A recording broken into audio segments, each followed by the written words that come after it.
I'm about to throw it at the window and be like, I'm done! But even if I did avoid the fiery pit, there was this henchman, self-doubt, waiting to get in a few punches. Was it really worth it for me to sit here and lay all these trigger objects, all these boundaries, draw all these decorations? It felt like my passion for this project was slowly evaporating. I wanted to run away, change my life. I wanted to cry, and I did. I did cry. I cried many a time. But hey, what's life without a few tears? It definitely helped to remind myself of my intentions, even write them down and stick them to the wall beside me. I had to remind myself Hello, everybody. that at the end of the day, this is a personal challenge, and you can't grow as a person if you never face difficulties. No, that's not right. I had amazing support from my family and friends. They were also challenged with this project of mine because of how much of my drama they had to get through. The entire summer of 2022 was dreamy otherwise. My garden thrived, and watching it thrive made me full of good feelings. When my squash plants decided to take over the whole yard, I just let them. When I wasn't using my off time to garden, I was at my grandparents' cabin in the woods. And despite the lack of internet, I still brought my computer with me to work. Chilling mornings with piano coffee was indifferent as I made my code.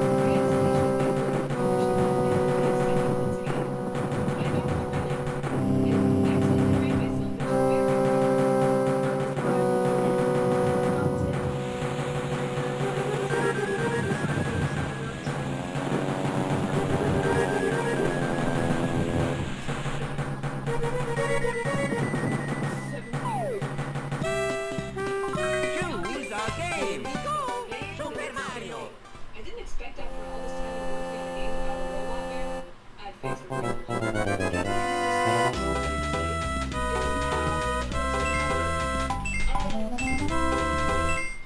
my goal is to get this game out on the first But enough about that. Let's talk about games and drama subjects.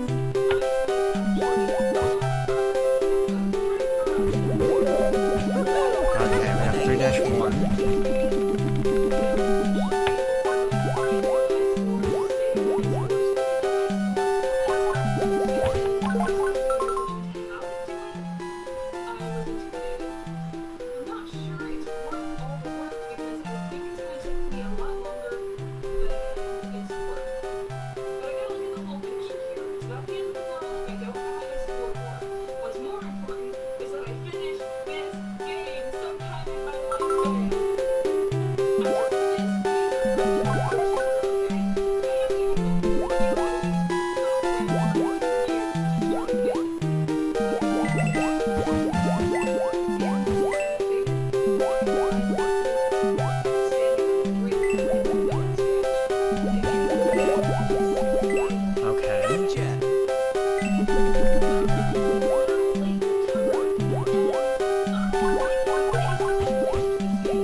Okay, 3-2.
Right.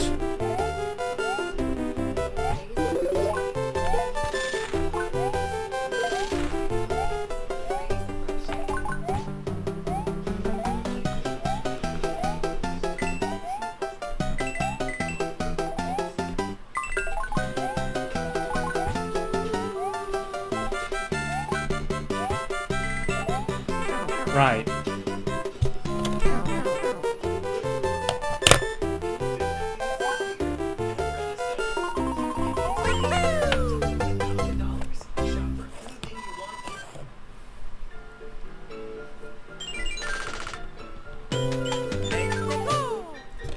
Okay.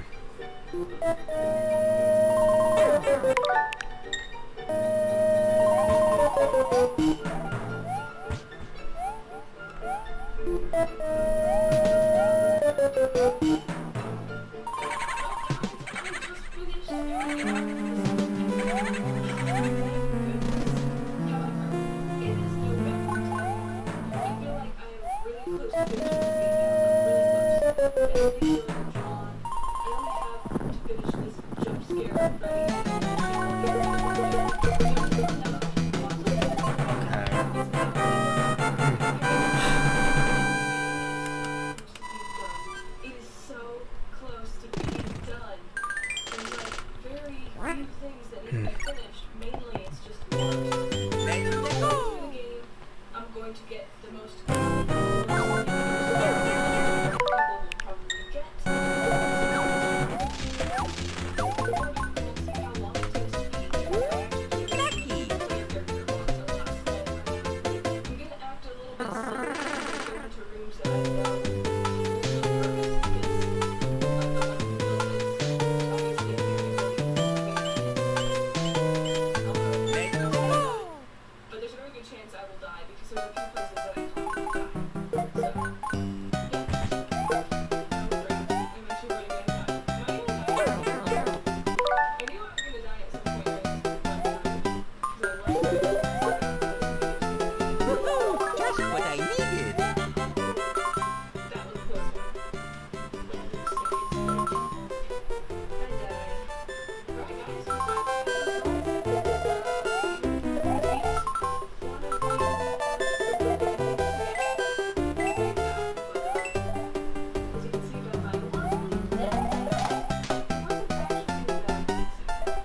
3-6. Today is the day. Today is the freaking day. Gotcha. Measure this sucker and we're gonna go watch some art.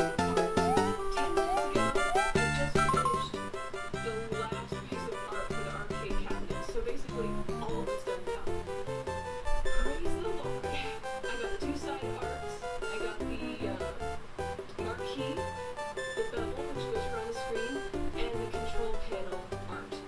Those are all pieces that are going to be actually artifact.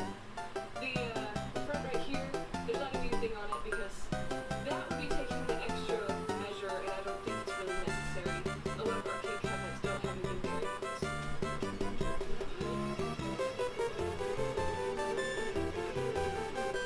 The only thing now is that it's going to be pricey, I have a feeling. Alright guys, that took about an hour or so to adjust all of the sizes precisely as much as I possibly can.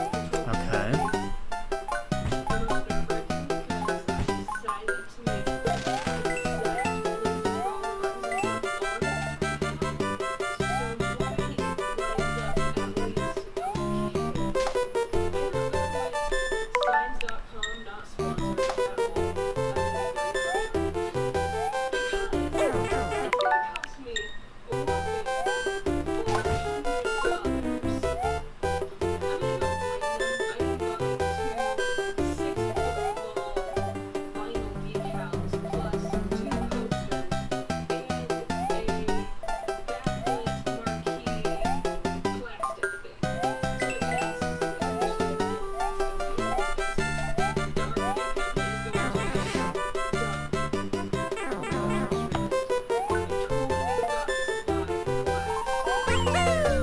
be done. The art has arrived. Check it out.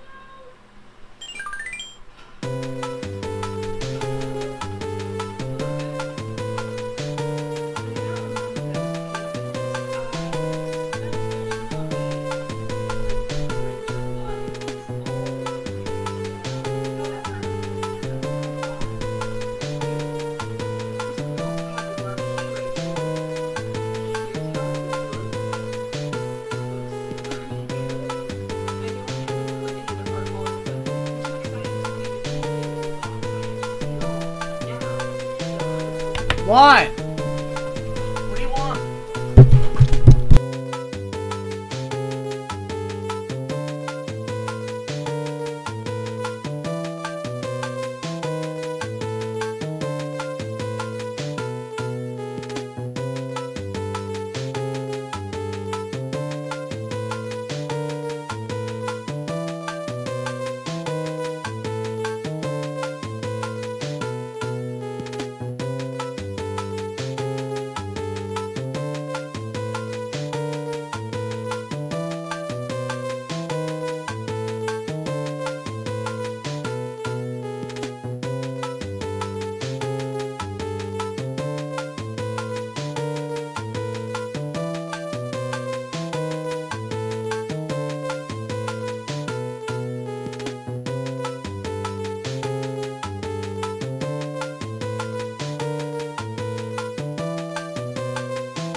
Right.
Okay.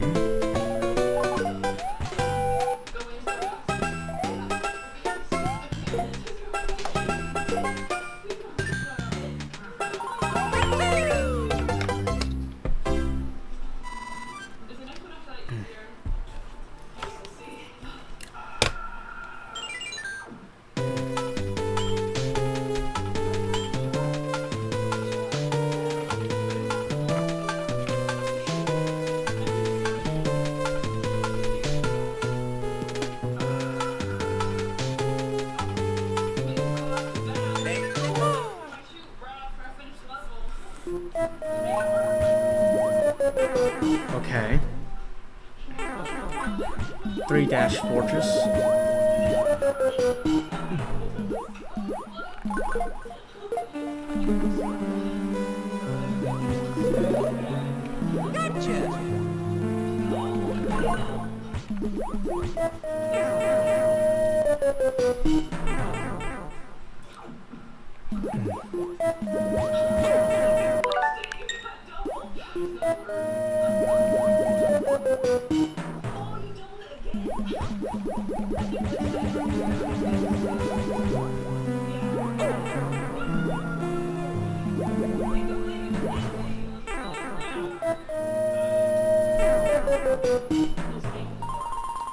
Right.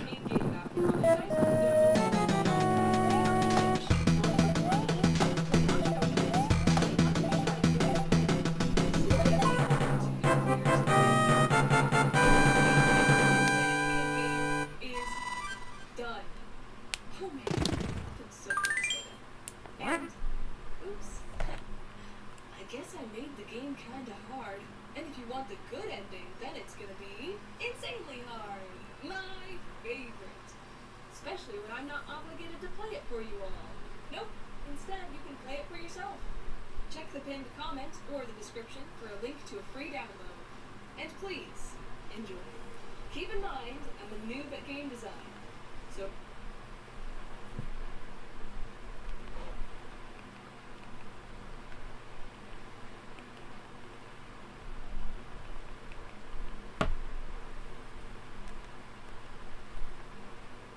One second.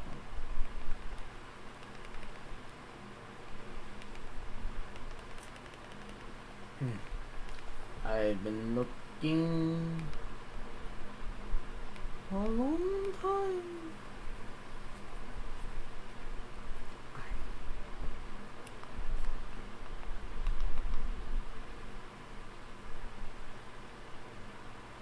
Five Nights at Freddy's fan games. There's way too many of them. There's literally thousands of...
Cannot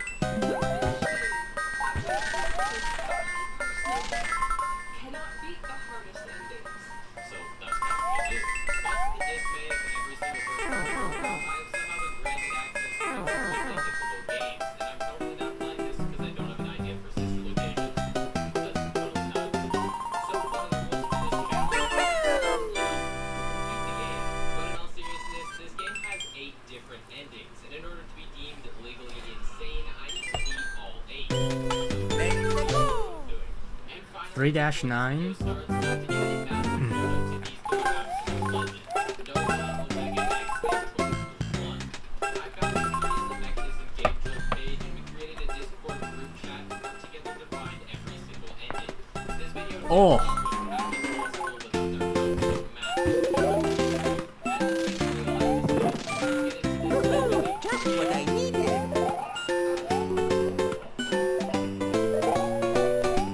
Alright, so I played this game literally a few days after it came out, and I decided to do it on stream for some reason, so here's some little bit of that. Oh, hey, fuck. He's in the rock. Oh my. What the? Yo! I just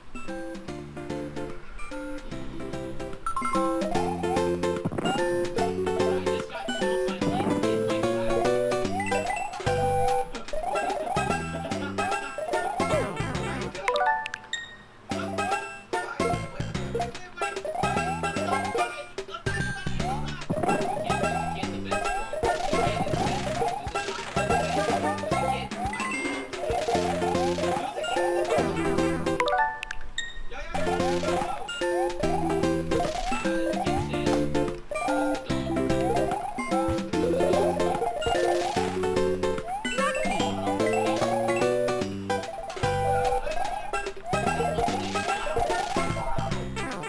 Okay.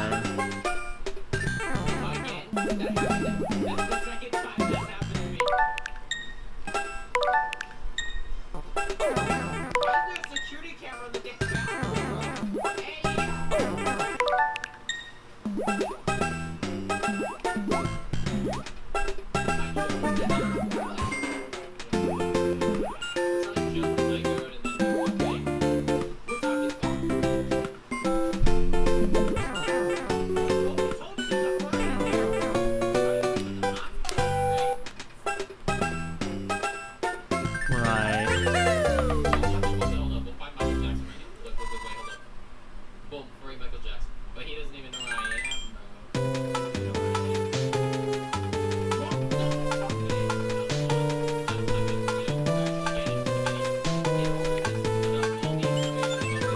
into every single ending. I'm going to be talking about the first 10 levels and explaining how they work for this ending.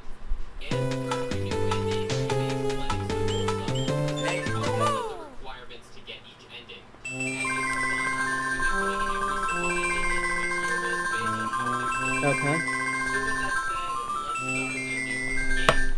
Obviously, this game starts on night 1, and as you can see, we play as Freddy Fazbear trying to sell the night guard some insurance. At the top left of our screen, you can see our score, and it's In the top middle of our screen, you can see our battery with the Our battery will slowly run down over time, and if we take too long to complete a level, we're gonna die. This meter gets super annoying in later levels because it means we have to do all the stuff required in a minimum amount of time.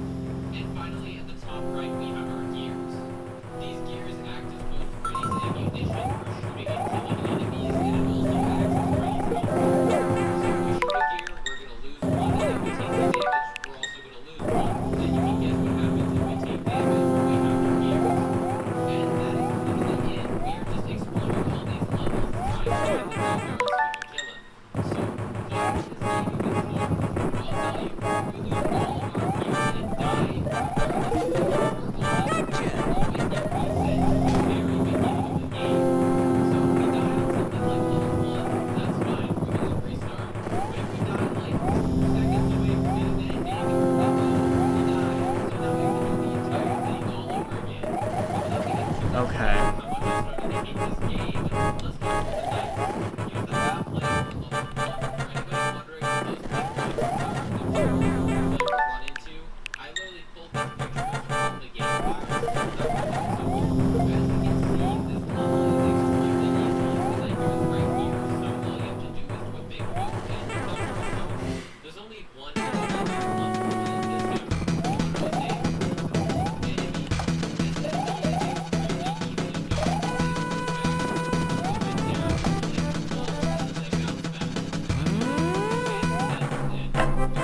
Okay, there's Windy. Night 2 is a little bit different. Here's the map layout, and you want to know why it's different? It's because there's a door. There's a small door in front of the map, and all you have to do is shoot it to knock it down, and that's where the night guard is. So again, nothing extremely difficult. It's the same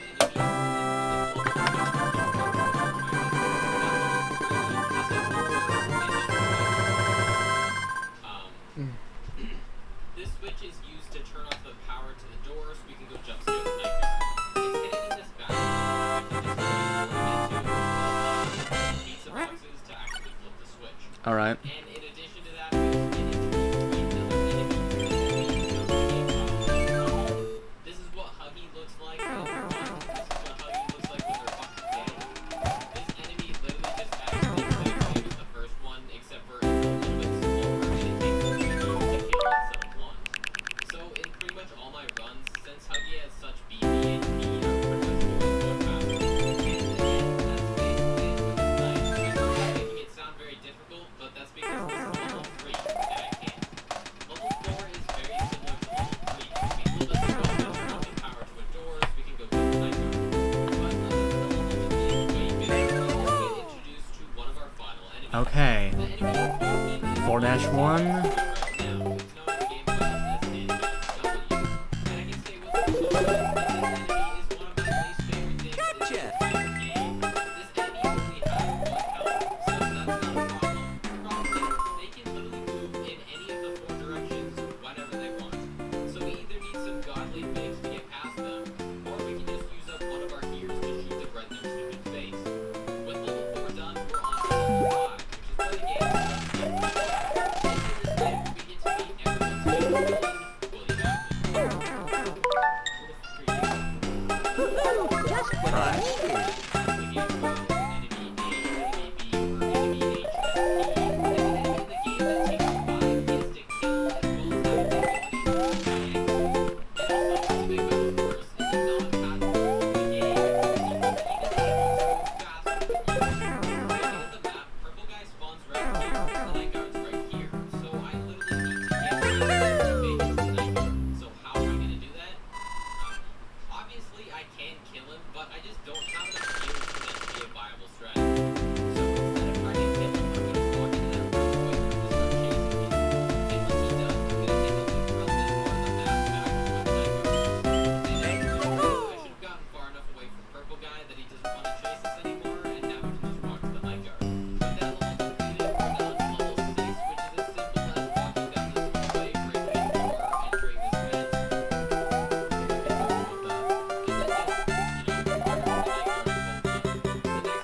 Okay.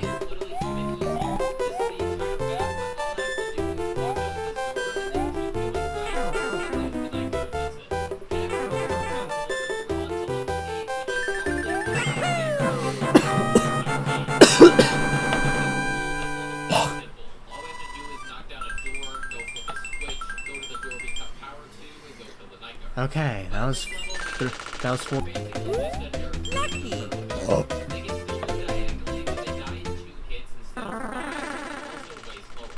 And the best thing about these enemies is they always have a gear with 3 gears.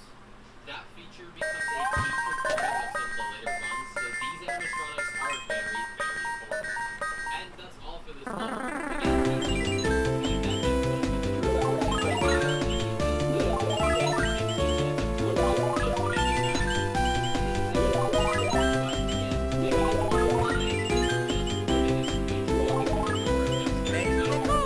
with level 8 finished, we move on to level 9, which is very easy and a little bit less grueling. But in this level, there is something super important. I'm going to talk about it now. Okay. It's more relevant in later runs, but just know this level is very, very important. Like I said, this level's really easy. It's actually a lot of level 5 since it's an unavoidable purple guy encounter. Lucky! Because AI is kind of stupid, but we just do a lap around this table to get over to the night guard. Just what I needed. It's a bonus night. There's no enemies, there's no battery timer. This is the bonus night. So after completing this level and, skipping over the other levels that I'm not talking about, hey, we made it to the end. This level right here is level 19. The map isn't very interesting because it's basically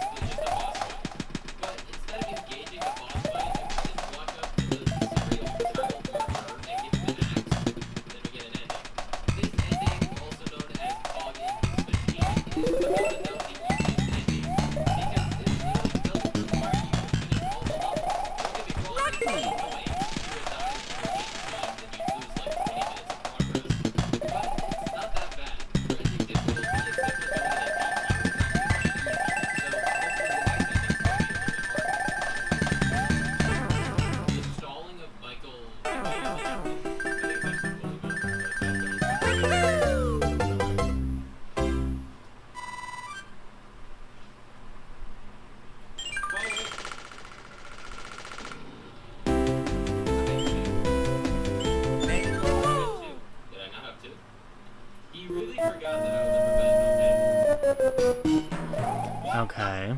4-dash fortress? That was downright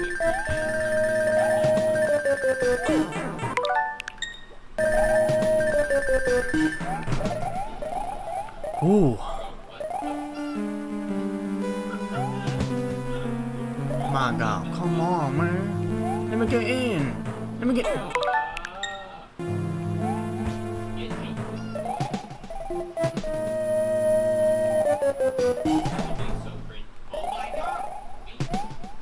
Oh boy.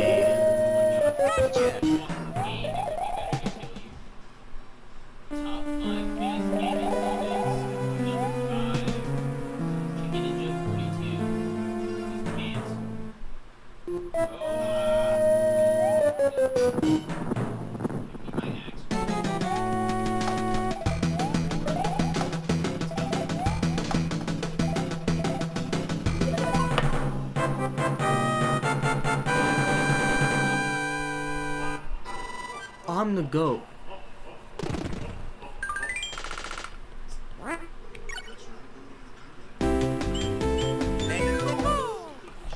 Okay.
Ooh, Tanuki suit.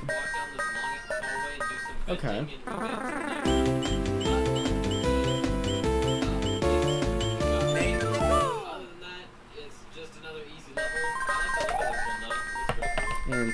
And Raccoon Leaf.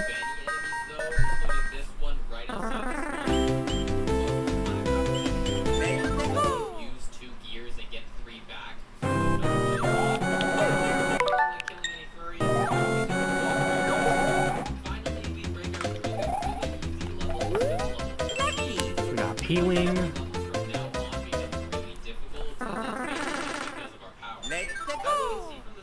Okay.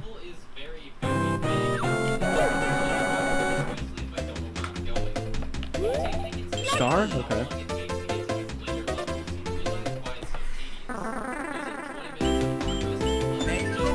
Okay, 4-5.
Ooh.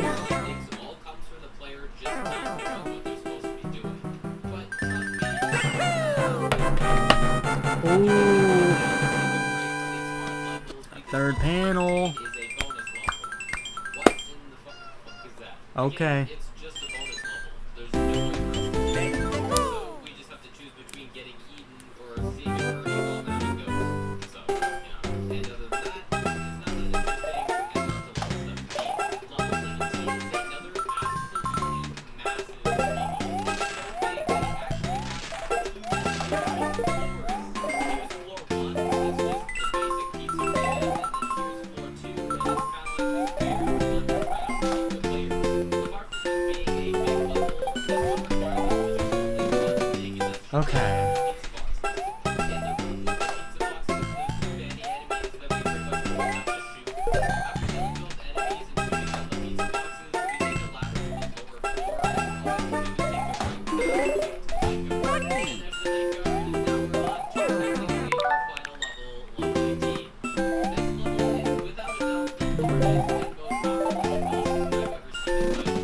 All right.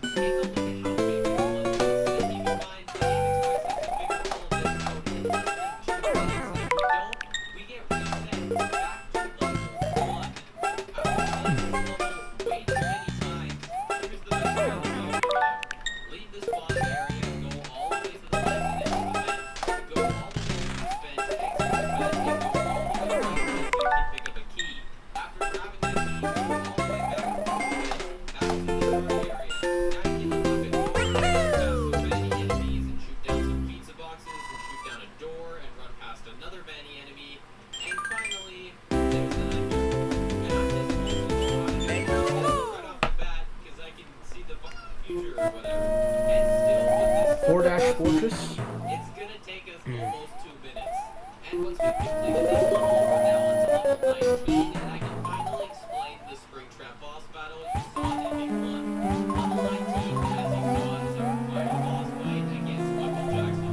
But just before the boss room, we get to pick up an axe that we can use as a melee attack. And to get our second ending, instead of handing the axe over to Purple Guy, we're gonna shove it right into his face. This engages the final and only boss fight of this game, in which we have 2 things we have to focus on. Purple Guy himself, and these small little robot kids coming out of the closet. That sounded a lot more than it was supposed to.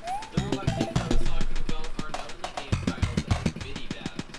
And when one of these Biddy-Babs spawns, they can do one of 2 things. They can run to the center and stand next to the robot, or they're gonna start chasing after us. Regardless of what they do, Okay.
Right, okay. A little bit of a secret after the Springtrap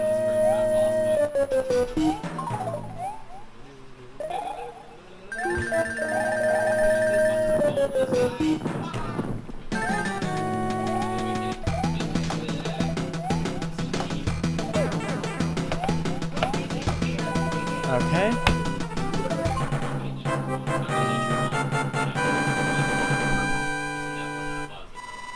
On God, he's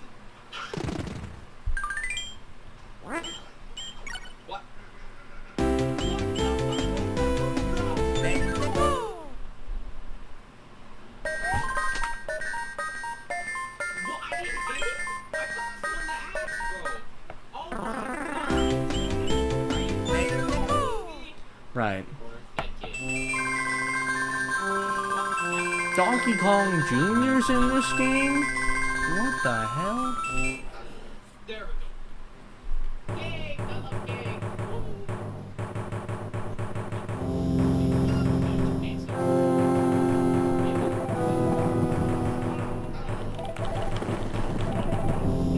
Come on now.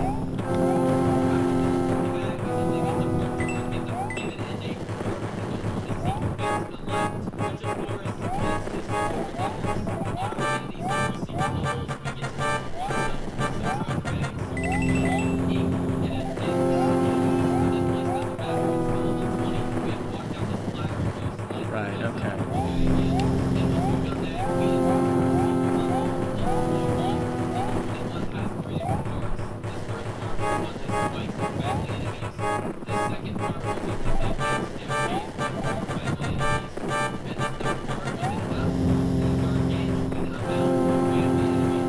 Okay. Jesus Christ.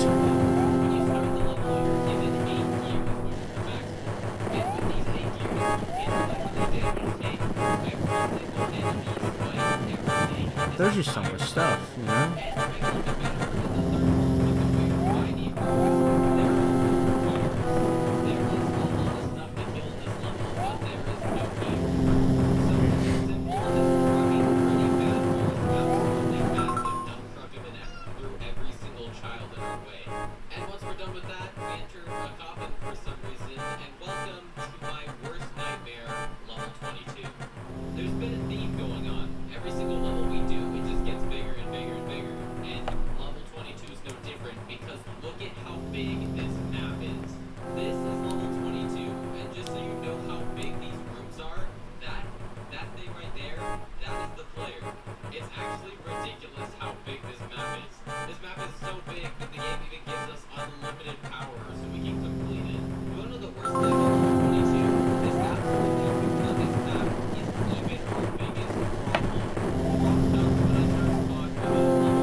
Who is that? Is that Iggy?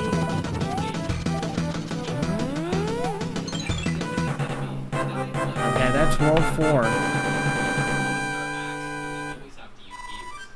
The second enemy is our first new one, and it's a cockroach. This enemy movement powers are the exact same as enemy 1. They either move left and right or up and down.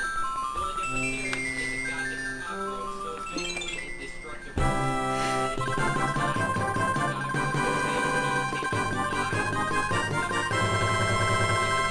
Later, I never actually killed any of these guys, and it's not just because they have a lot of health. There's no need to actually kill them in the first place. Here's where they spawn, and every single place they just walk past them. And that's it for the roach. Right. Now it's time to move on to the big problem. On to World 5. The final enemy is an angry body, and it's the one that is completely unfair.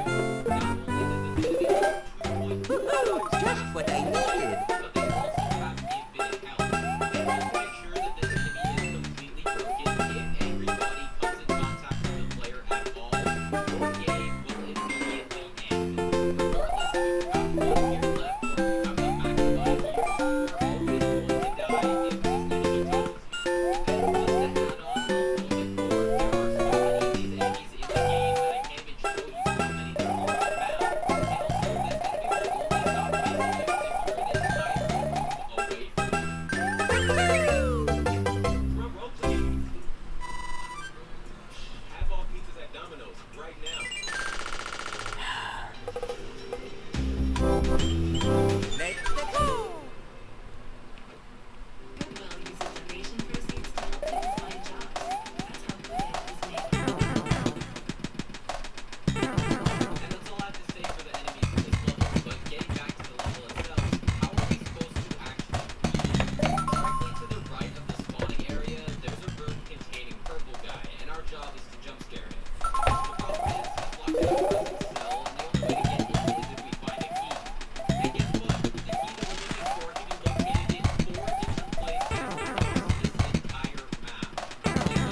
infinite health and it can touch down to get reset to level 1. Luckily, it's not absolutely horrible. This coin actually represents an extra life that we picked up in a secret room at level 9. Remember when I said this back when I was talking about level 9? Which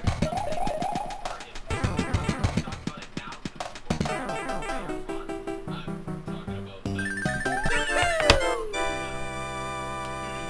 This secret room is accessed through a hidden hallway in this room of level 9.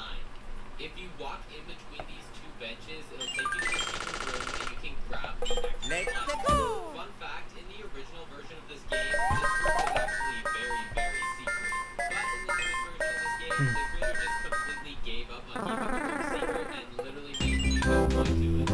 So with this extra life, we now have to attempt to trust me, it doesn't sound like at all, but let's try it another. Once we finally find the key and make it out, we will unlock the jail cell and finally kill this pieces. Once we kill this guy, we'll wait for him to die, and then we get the ending. And on our tier list, this ending is definitely way harder than the last one. Not only does it require us to make the game, but we also have Okay. to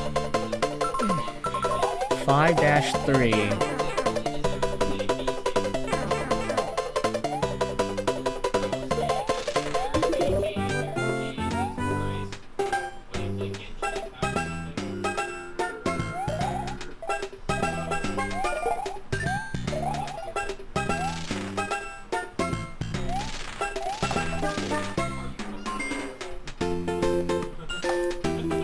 Okay, got the Karibo shoe now.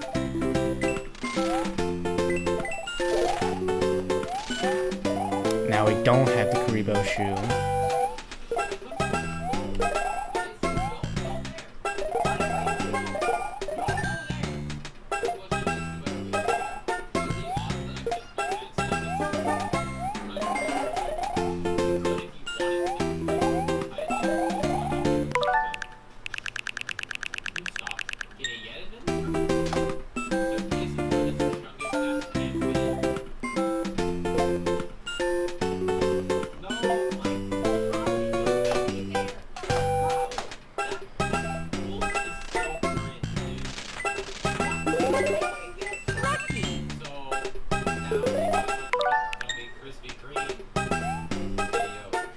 Oh, that's some epic right there.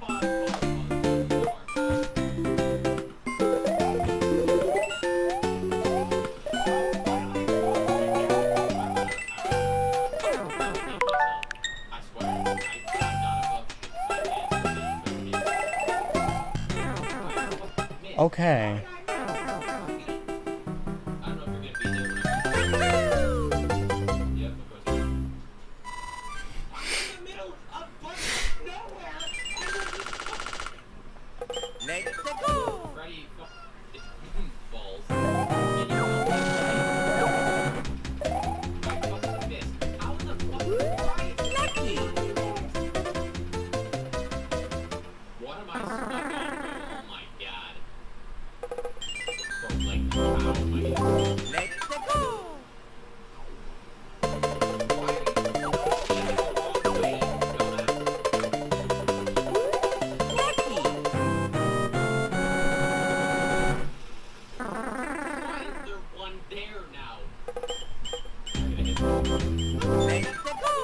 Dash Fortress.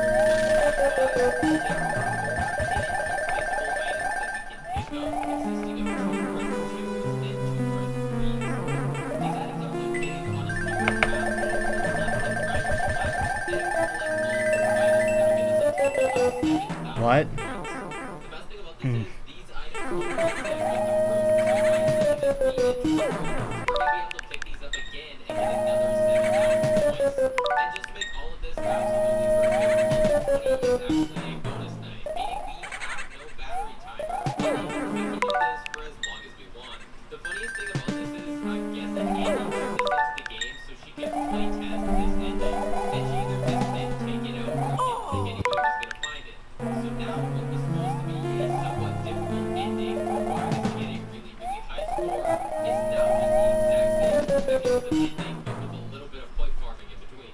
So now that the ultimate requirement for this ending is completely non-existent, now the thing is I can apply my strategy for dealing with angry bodies. There are three things you can use. Alright. The cockroaches. That's 5-purchase.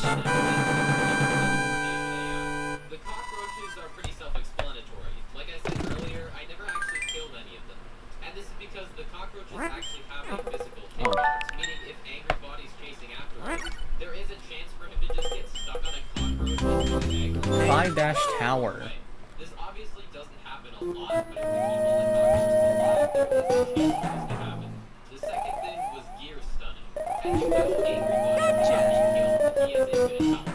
But if we do manage to hit him with a gear, he will get stunned for a few seconds. This gives Yo, us what's up, Austin? When is the disappear. PH stream coming? What? Because, you know, Oh. but this little tiny stuff Oh yeah, that's not coming up, but The third and final thing is the chasing AI of these enemies is really weird. If you walk into a room and God damn it. begins to chase you, if you just leave the room and re-enter, for some reason he'll jump behind you. I have absolutely no idea why this is a bug in the game, but it is. But it's all three Bah. things together makes a decent strategy for dealing with danger money. It's obviously not perfect, it's still stupidly difficult, but it's better than nothing. So all we have to do is start with invisible. okay. Now we just And gotta. complete the mechanism ending, and that's basically it. Seeing as how this ending is basically the exact same as the mechanism ending, but with more points, it's gonna also go with easy. I told this ending would be decently difficult if I actually tried to get my points, but I'm not doing Oh, okay. Never forget some good old childhood. God damn it. What am I supposed to do? Okay. What? We are here now. That it's not in this fighting location. Okay, 5 dash, where are we? Gotcha. 4? No, no, no, no, no, no.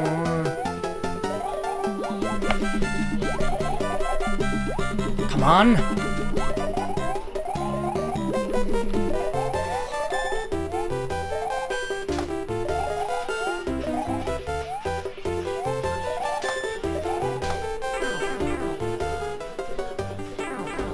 Now we are. Lucky.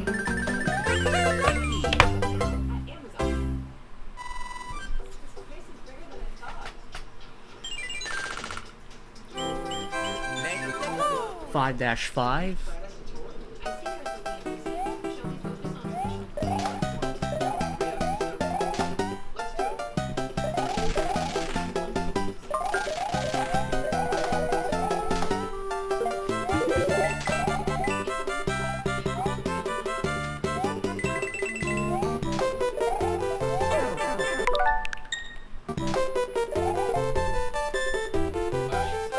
the fourth ending, I've already completed every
Okay.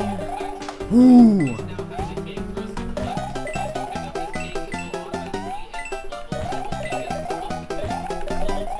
Right.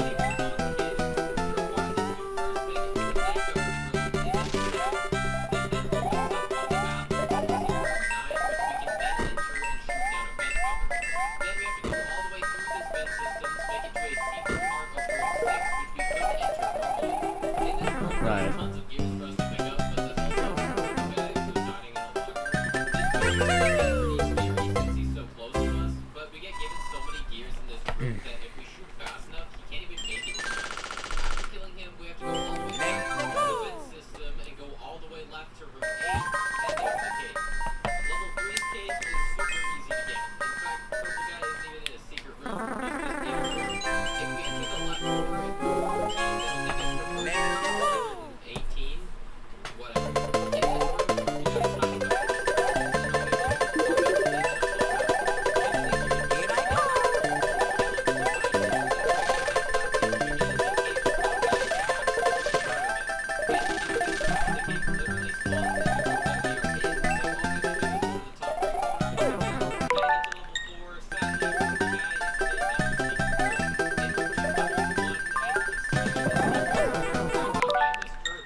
Right now.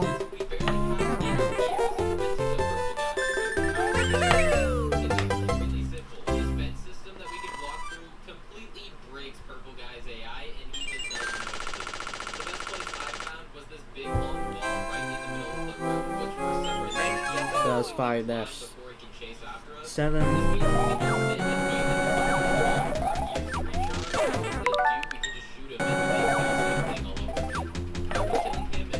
Right.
There we go. Boom, boom.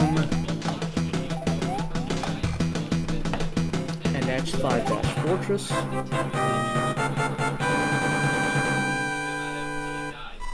Once we feel purple guy, a locked door in room 32 will become unlocked, and of course, that's where the cake is.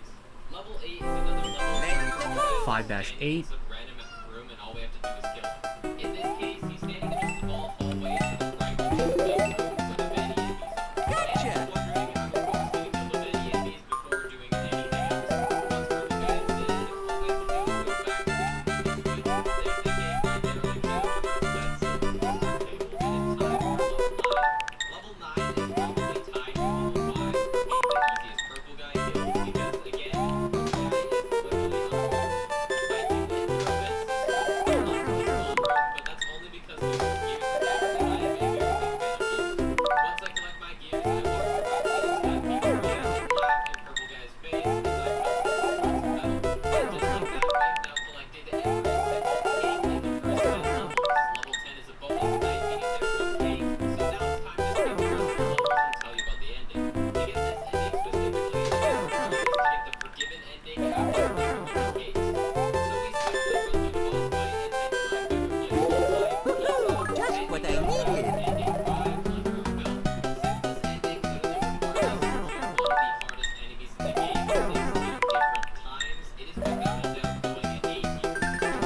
Oh.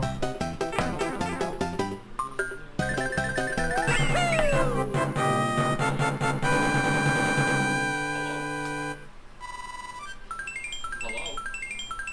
You forget that I was training cable com. Oh, mother. Right. 5-9. Why do you do that?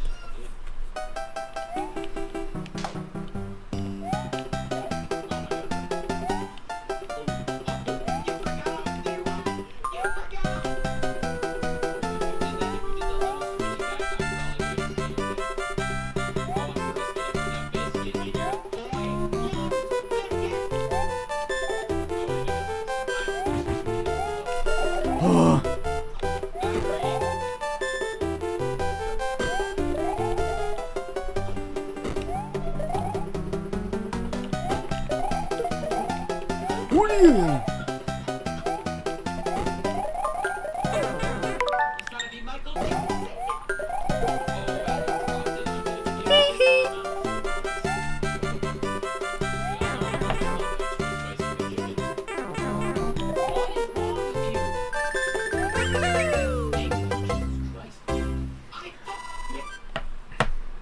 So that's 5-9. Now we have 5-airship.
Now that's pretty nice, if I say so myself.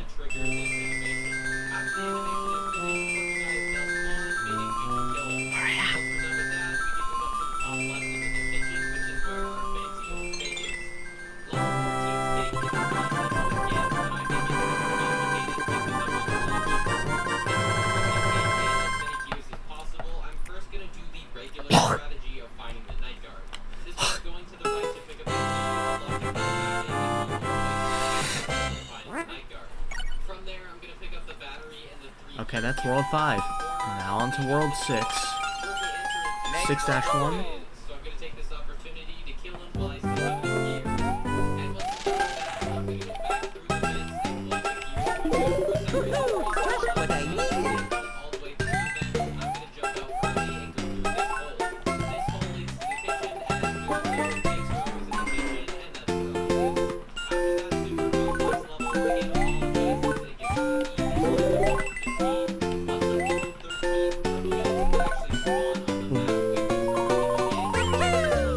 gets easy. You saw that, right? Right and then down, and now we've made it to room 285. Much like room 237, this room has two triggers, one to show the end of the level, and one to spawn Purple Guy. You always use trigger Purple Guy, Oh, man. to jump out of the phone case, and the last one was That sucks. and now he's dead. And you might be thinking, the game's probably like really difficult, right? It's in the next room to the right, and that's it. Our next level up, level 16, as you should know, is a bonus night, meaning there is no Purple Guy and there is also no cake. So we're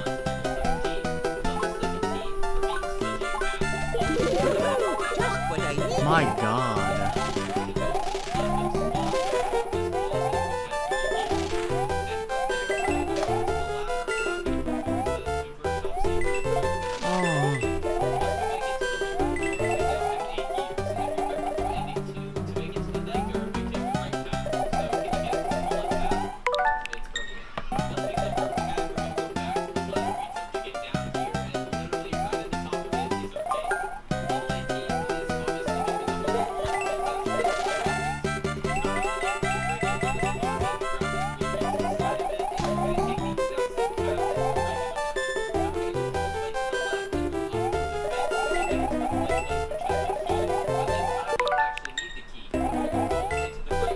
Ooh, doing good.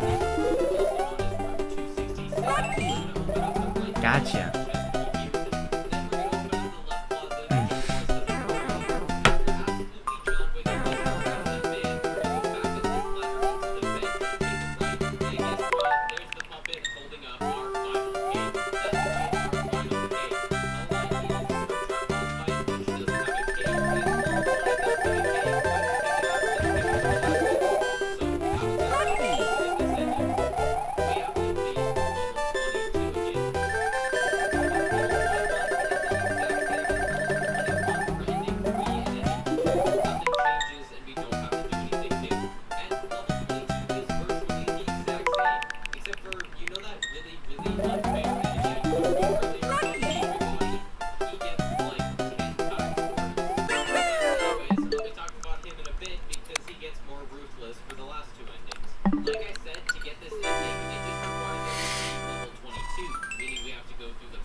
Hammer Bro outfit, okay.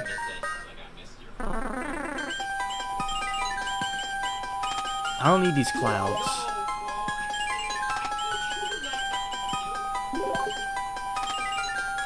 That's better.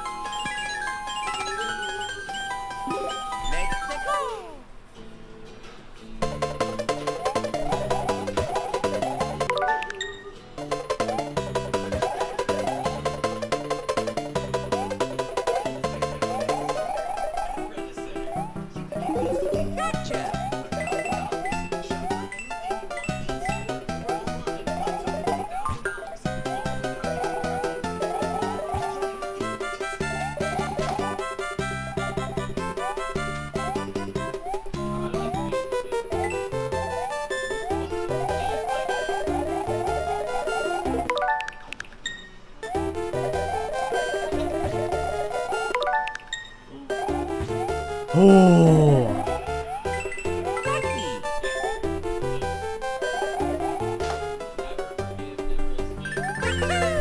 And there's the what was that? 6-3. Now we have 6-Fortress.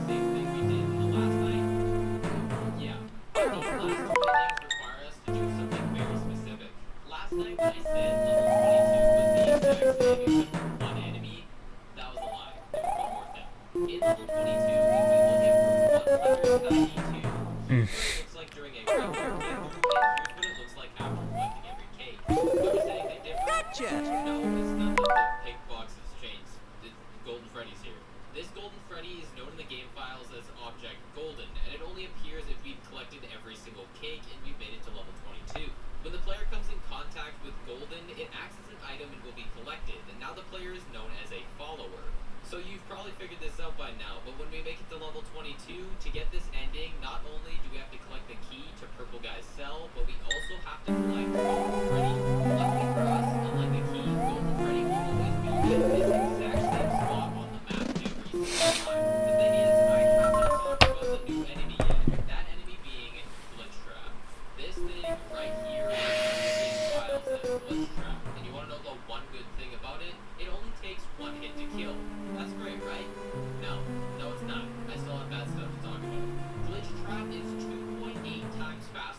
player, and when he's killed, he has the ability to respawn in almost any room in the entire level. In addition to this, he will never stop chasing you, and the only way to get rid of him is by killing him with a gear. And to make all of this as bad and as unfair as possible, if Glitchtrap comes in contact with the player at all, regardless of gear amount and regardless of if you have an extra credit, your run will immediately end. So your 30-minute, 40-minute run where you killed every purple guy, collected every cake, and completed almost every single level in the game can instantly be over if this enemy touches you once. And get this, all of that was not even the worst part. For some ungodly reason, if you happen to be standing near the exit of a room, Glitchtrap can teleport to your position and instantly kill you for no reason at all. Take this clip for example. I'm standing there for a good 5-10 seconds waiting for Glitchtrap to come through that hallway because I know he's in the other room. And for some reason, he never does it. So I decide to come into the next room to see what's happening, and bada bing, bada boom, I'm fucking dead. So what exactly do we even do? We have a teleporting juggernaut that moves almost 3 times faster than the player, and if it touches us, we have to restart the entire game. You wanna know what we do? Absolutely nothing. For these last 2 endings, we are literally at the mercy of RNG, just hoping that Glitchtrap takes longer to respawn than our gears take to regenerate. Apart from these closets in room 282 and 283 with gears in them, and a little strategy that I made which doesn't completely work, that's all we can do. And that's literally all I have to say for this ending. That strategy I'm talking about, and you know, I mentioned in this video, I don't know if you know this ending, but that basically is somehow you can find That's 6-Fortress.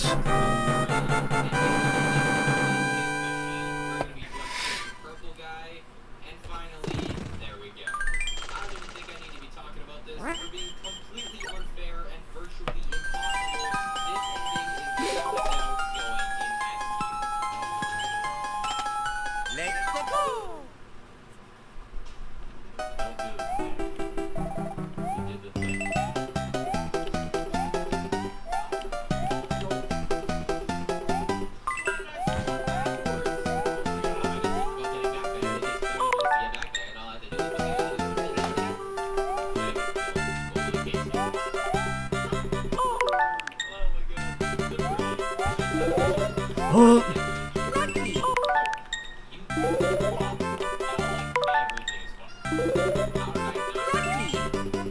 Oh my god.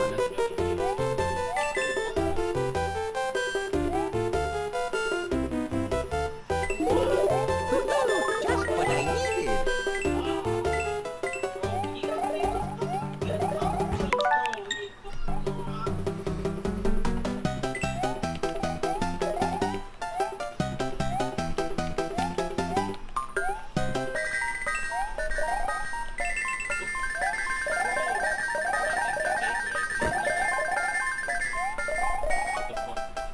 What the fuck?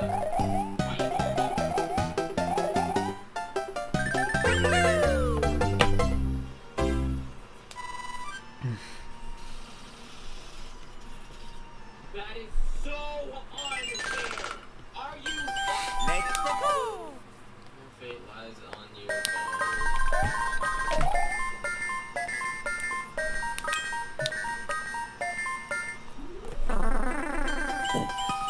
Let's go!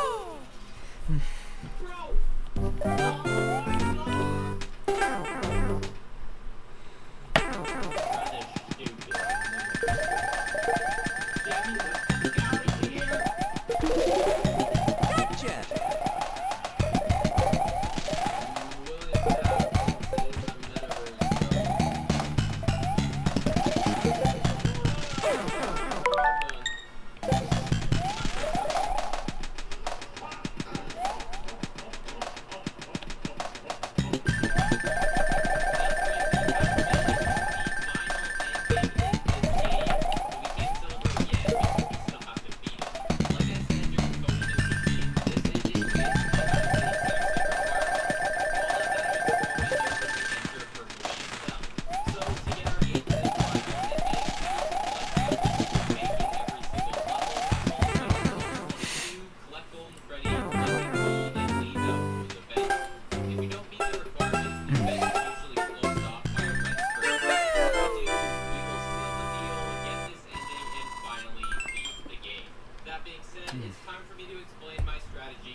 One thing to note, this part right here, which I call switch trigger, obviously has, a switch in it, and if you turn it off, it opens the middle door, giving access to the base. One of the best ways I've found to find every single collectible as fast as possible was first entering for 162. This was spawned in Trooper 188, and from there I would move around to this hole, which led into room 283. From there I would move left into room 282, also known as switch room. Oh. Turn off the switch to open up the doors for some extra gears. Once I was finished with that, I would leave this room and head directly left to room 176, where I could fall through this hole and make it to room 3. Once again, after you have correctly, but if it's not there, I'm obviously going to leave. From there, I would head down, take a right into the spider room, where I'm again going to do Oh. now I can probably see the rest of the path I'm going to take. I'm going to go down and right, and if I haven't found the key yet, I'm going to try to body room to see what the place would be. Then from there, I'm going to directly up and keep going to find Gold Freddy. By now, I should have every single collectible, so all I need to do is get out of this place. And this usually meant just continuously going right as it leads out into room 158. So there is the entire strategy. It doesn't help a lot because glitch traps will break the most useful But do we really care about this? No, whether you're all here just to find out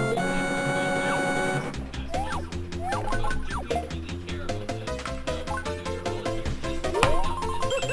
Just what I needed. if you ultra gear duplication glitch. This glitch, it is very easy. It can be done at literally any level that contains a vent. Let's Vent, go. vent knife, or vent cut. All you have to do is find an enemy and shoot them once, and then hit you, and while they're still doing their attack animation, you shoot them again. This makes the enemy do their death animation, dropping 3 gears, but for some reason, they do it again and drop another 3 gears. Meaning, instead of using 2 gears and getting 3 back, we use 3 and get 6. I use this in Let's every go. single one of my purple guy killing runs because it's literally just the easiest way to get gears as fast as possible. So there we go. We literally know everything we need to know about this game, and this game is Just what I needed. just about putting it up as fast as we can, put our RP and finally succeed in getting our final ending.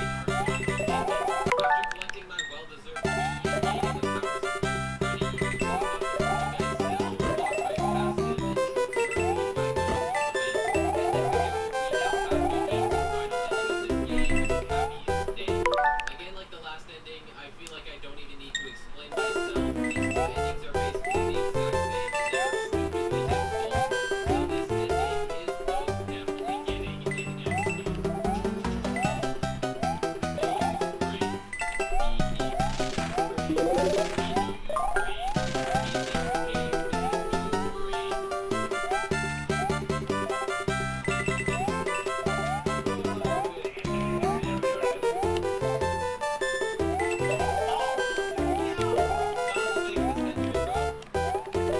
Bro. Let's go.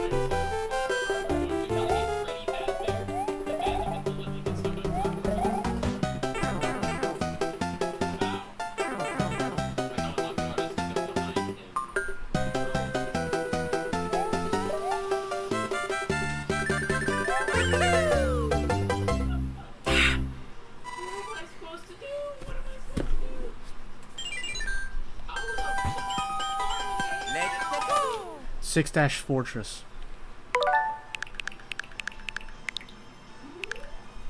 Wait.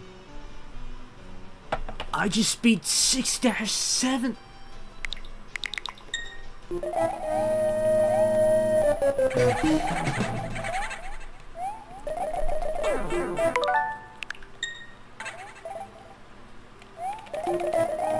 Okay.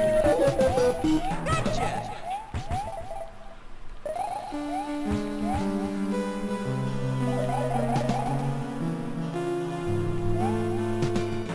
There we go. We have finally beaten the entirety of Mechanism. As I said, the intro to this game was created by fellow YouTuber Andy Matronic. She did an absolutely amazing job. If you want to play this game, the game Joel page will be linked down below in the description for you to download and play the game. As for my opinion, this game was created by only one person, and it was a beginner programmer. It's got an absolutely amazing soundtrack, my favorite song in the entire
That's pretty cool.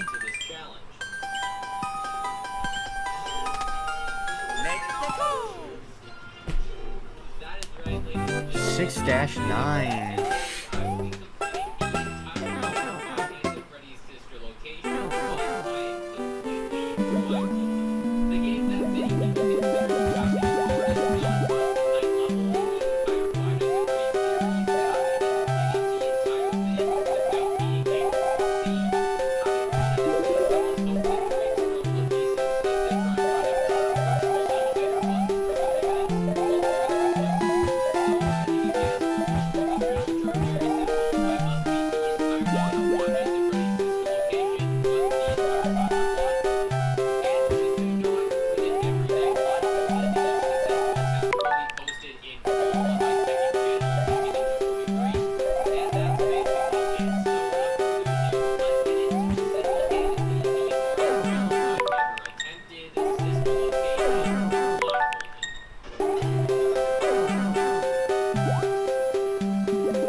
Five Nights at Freddy. Directly right and press the button, although this Freddy Fazbear. usually if I missed this, I would just hit the button. But it takes around a minute and 10 seconds to get here, so it really doesn't matter. But once we hit the button, we hear the elevator doors open, and it's as simple as just moving my mouse diagonally down and left and clicking until we enter the vent. Right, now we're inside the vent, and just holding W until we make it into the primary control module. The only issue is I can't find my W key. Inside the primary control module, if you've played this game before, then you already know what we have to do. First, we have to check out the Laura by clicking on the left Let's button go! and then shocking the ever-loving out of her with the red button. When we initially spawn in this room, our mouse again relocates to the middle of the screen, so I would always try and click this button to the side, and it would never work. So now it's time for Let's another go! daily setup. The only setup that really worked for this button was moving my mouse Okay, directly 6-dash fortress.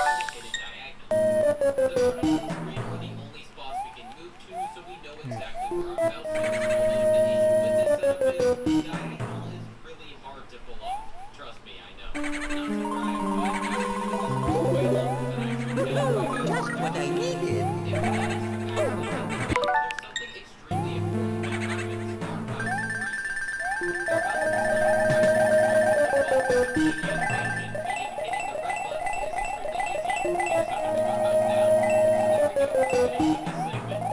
No, we're not. We have to do the exact same thing on the right side. I hate this. Luckily, this isn't too bad because it's literally the exact same thing, but on the right side. We move to the corner, move diagonally, hit the button, shock them, hit the button again, shock them, we're done. Sadly, this still is not the end of the night because we still have to move over to the circus control area via another vent. To do this, I need to slightly hover my mouse over the bottom of the screen and slide it either left or right while clicking until I get myself into the vent. After entering the circus control area, the vent is time for my favorite activity in the entire world, go around the exact same thing. We move our mouse into the bottom right corner and move at literally the exact same angle as we did for the second setup, and you know the rest. We eventually find the button. It's just more zapping. Vital. We kill the Hello. and now I get to go home. And unit tells me I didn't Let's actually do a go. perfect job. You click on the S button to return back to the vent, and again, more W to make it through the vent. And now I'm back to this little popcorn and my favorite TV show that I can't watch. Overall, the successful attempt for this night took around 7 minutes, and I genuinely think, despite not being able to see, this night is still a perfect introduction to the game.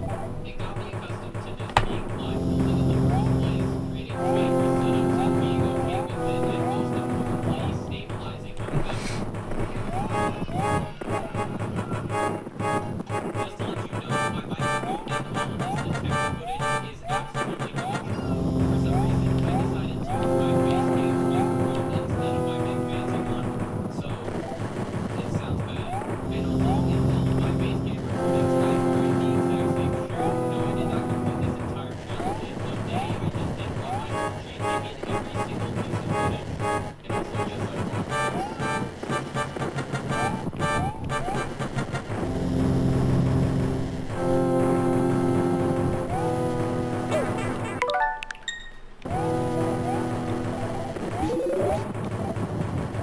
Woohoo! Just what I needed.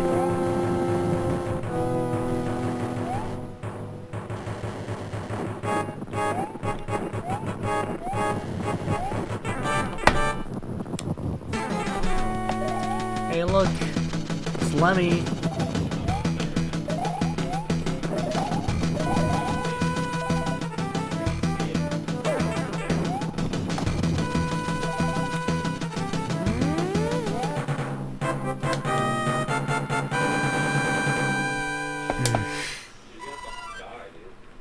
Oh wait, I have to watch my TV show. Hold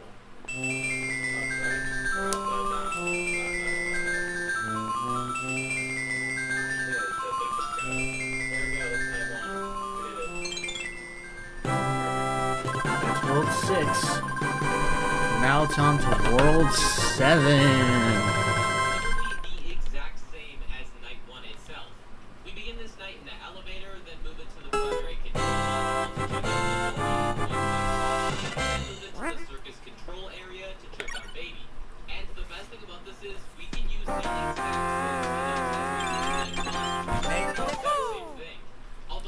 7-1.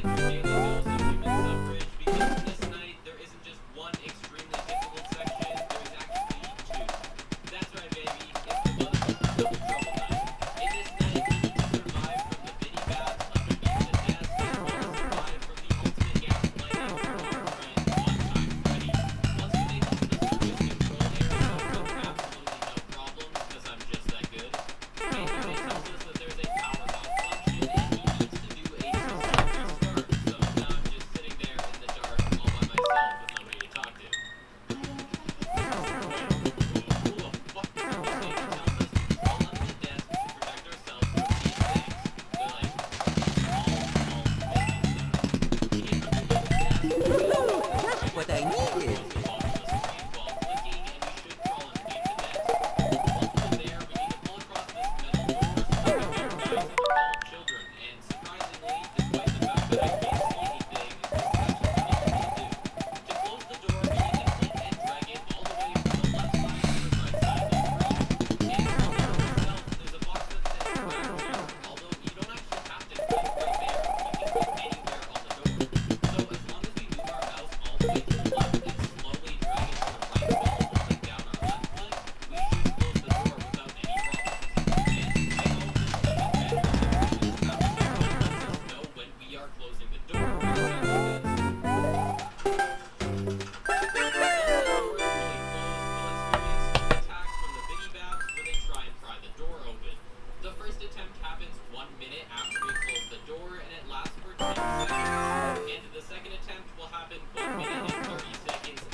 Seven 4.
Is actually finding the buttons that we need to press to complete this night. First, we have to open up the control panel, which can easily be done by just moving around on the very bottom of the screen and sliding it left,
Seven dash five.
Dude, actually, what the hell? Yes, dude. Oh my god. I don't know where that button is. I don't know, man. There we go. Night 2, blindfolded. Black balls. Yeah. Come on. I didn't get any.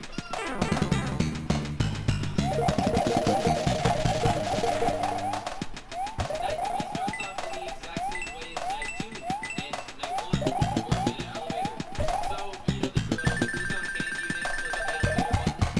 Actually, I'm just gonna sit here and listen to my podcast.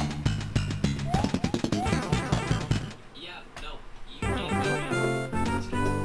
Okay, dude, shut the fuck. Fine. After the elevator fiasco, as I mentioned, we do the exact same as nights 1 and 2. We move into the Foxy. Although this night's actually different. Instead of going and checking on Baby, we actually have to crawl through the vent to our right into the Fun Time Auditorium. Fun Time Auditorium is very similar to the door channel. We walk through by holding W, and if we do something wrong, you know. But remember how the lower gallery was completely audio-based? Guess what? This one's based on fire. Yeah, I told you this night's gonna suck.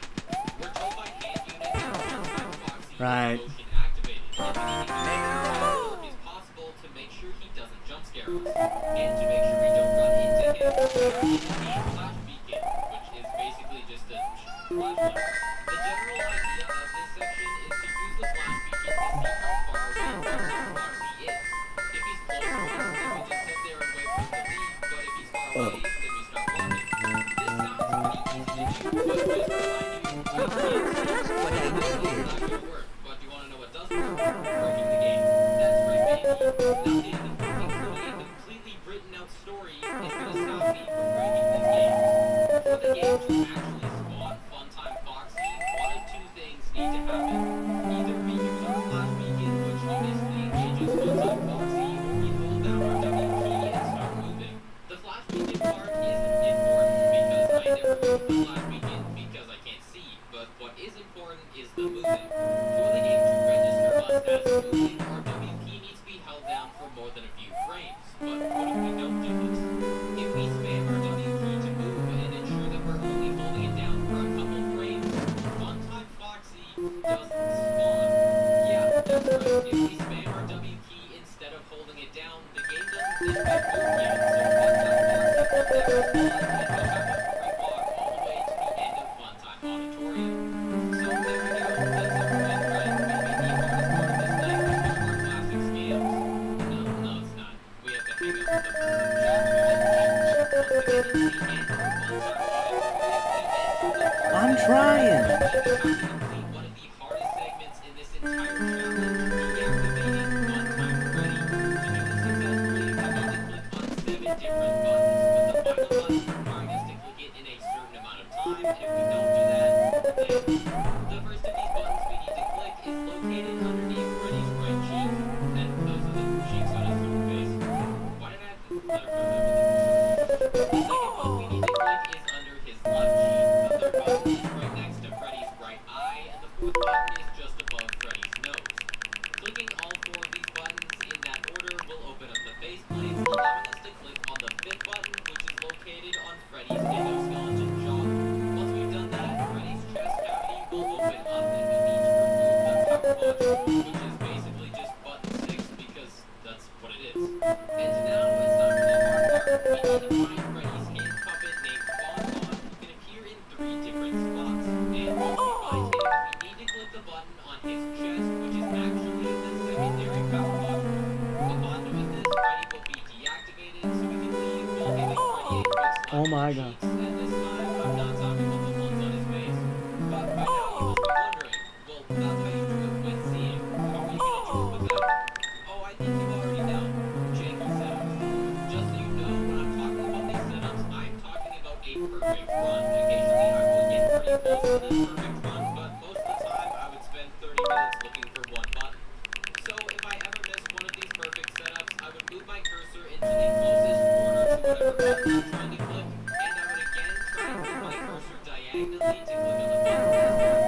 zigzag pattern. Starting at the front, our cursor locates to a specific part of the screen, which is basically right underneath the first button we have to click.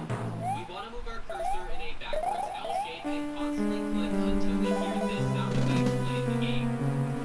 And that's great. I love when things have sound effects, but the only problem is when you're listening to the same noises over and over again, that noise sounds a lot like this noise. That noise you just heard is a part of the ambient sounds that play constantly throughout this entire section, and it's basically just another form of torture. Once we click the first button, we want to do the exact same setup as the elevator button at the beginning of this night, which is just move our mouse from left to right. Although this is extremely hard to do, these two buttons are very far away and also really small. Just to put into perspective how difficult this actually is, the hitboxes for these buttons are around 16 pixels by 16 pixels, which looks like this. Yeah, that red dot on I the screen is do what I have to what I click want. multiple times while being blindfolded. But if we did this setup perfectly, which I'm not gonna lie, I probably only did about 4 times, we'll hear the exact same click sound effect as we did for the first one. We need to move diagonally up and left towards button number 3. Believe it or not, but this setup is actually easier than the second setup. I don't know why, for some reason diagonals are easier to learn muscle memory for than straight lines. Anyways, after clicking button 3, we hear the exact same sound effect play, and we need to move the smallest amount down and right to click the 4th button. This button is definitely the easiest of the 4 to click because it's a really short distance, and all we have to do is follow the exact same angle as we did for button 3, but in the opposite direction. When we click this button, we don't actually hear the exact same sound effect play. We hear this super loud faceplate opening sound effect. This sound effect is a big jump scare, especially when you don't know that it's coming because you don't know how close you are to the button. When the faceplates are open, we have to move at a very steep angle down and left to click the 5th button. However, this button is actually super easy to click, and the box for it is huge, and as long as you're in the neighborhood and expand clicking left click, you're eventually going to hit the button. Compared to the last 4 buttons, which again have around 16 pixels, this one has a hitbox around 7 pixels, which is ridiculous. This simplicity is carried over to the 6th button, where we again have to move at a really steep angle as the hitbox is way bigger than the control, as the hitbox is 50 pixels by 50 pixels. Blow my whistle, baby, whistle, baby. Blow my whistle, baby, whistle. Getting here would take around 40 minutes of straight Yes. finding. So, but all of that fun, silly button clicking was charmingly compared to what we have to do now, because now we need to find Bon and select the secondary power module. To do this, I of course have a super cool strategy, which boils down to 2 things. Forcing Bon into the exact location that I want him to be in, and of course a jangle setup for that perfect button snipe. As I've said previously, Bon can appear in 3 different locations: Freddy's right shoulder, Freddy's left shoulder,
Okay.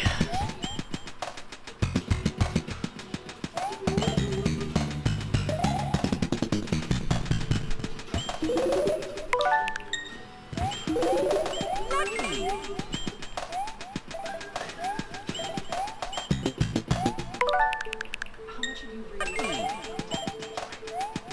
There's no one size fits all answer on Jesus having from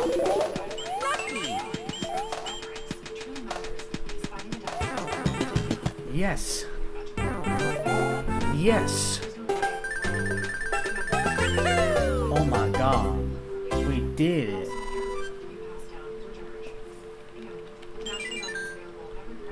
Do not be afraid. I am the angry pumpkin.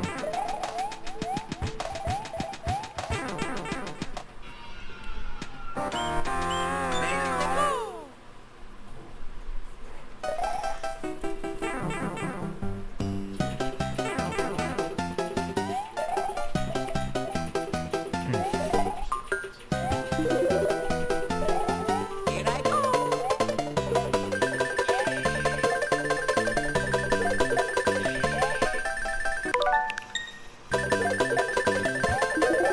Here I go.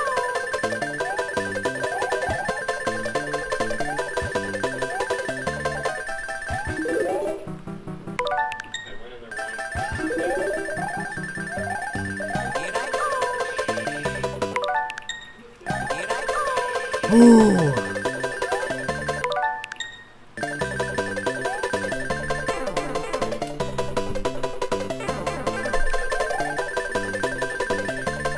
Yes.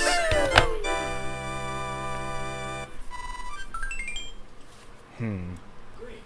Now carefully locate and press the button just above Freddy's nose. 7-8. Here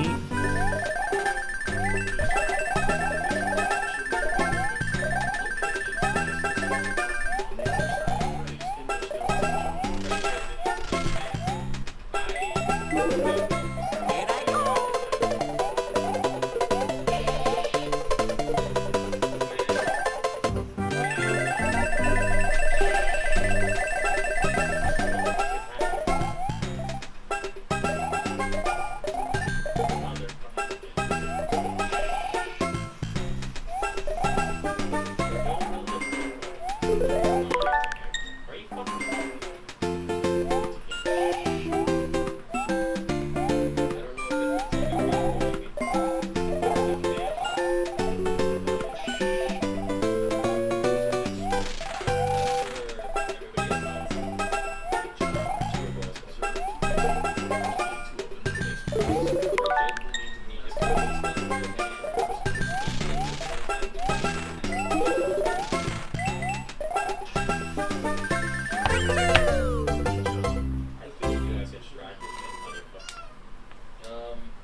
Now locate the button.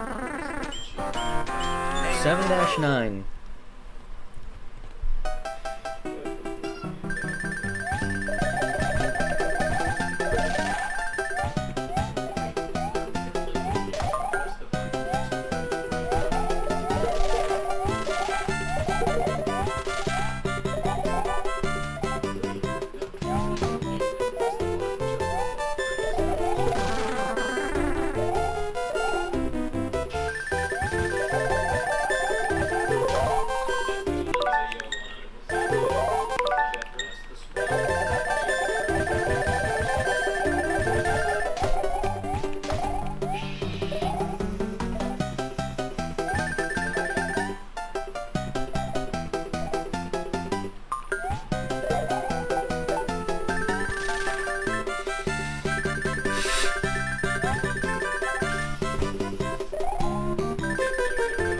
Oh my god, where do I go?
locks are located on the left side of the screen and 5 of them on the right side of the screen. And over time, they will slowly unwind, and if they completely unwind, we're dead. And that is exactly how we beat this night. However, we're going to need to find a different strategy because janky setups are just not going to cut it. So now it's time to create a strategy. Actually, I have an idea. Alright, so you want to open up MMF applications. Here I go. Save it. Open the game, and there you go. We did it. Let's go. All jokes aside, this is just a luck because you have an actual strategy. You need to be able to do two things. Number one, actually find out those blocks, and number two, get rid of the mid-ranges that climb up the side of our suit. So first of all, let's figure out the most important thing: finding the spring locks. Obviously, like I mentioned, quirky, janky setups are not going to work. So let me introduce you to something known as Steam Input Control. Steam Input Control is a feature in the Steam app which allows players to create their own custom controller layouts as well as use controllers in any game. Now, you might be wondering to yourself, well, this is a point-and-click game, so a controller isn't going to do anything. And you'd be right if it weren't for this one section in the controller layout: mouse commands. This section is very important. It allows us to run buttons on our mouse, such as left click or up on the screen, and two buttons on our controller. All of these mouse commands are perfect, although none of them matter as much as these two: move to position and move by a mouse. Move to position allows us to input a X position and a Y position to teleport our mouse to a specific location when we press the button.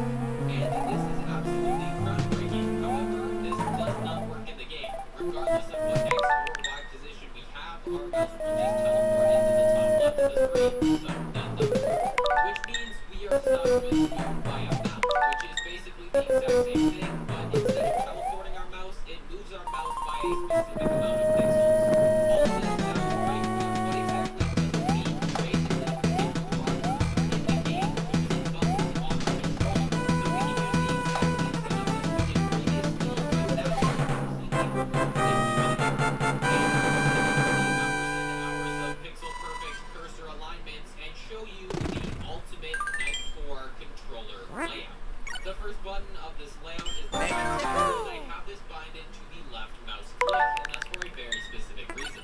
If I hold down right trigger on this axis, it actually flips on my mouse, meaning if I ever move to the top of the block, it will immediately turn up. The next button is L3, or pushing in the left stick, which moves my cursor from the initial spawn position over to the first spring lock in the top left corner. And here, every other button just moves me from one spring lock to another. So up on the D-pad moves my cursor from spring lock 1 to spring lock 2. Left on the D-pad moves my cursor from What I spring lock 3. needed. Right on the D-pad moves my cursor from 3 to 4. And down on the D-pad from 4 to 5. By now I should be on the bottom left spring lock, so the Y button moves me from spring lock 5 to spring lock 6, which is in the bottom right corner. And from here you can probably guess the rest. The X button moves me from spring lock 6 to spring lock 7. The B button moves me from spring lock 7 to spring lock 8. The A button moves me from spring lock 8 to spring lock 9. The right button, or RB, moves me from spring lock 9 to spring lock 10.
Woodwick.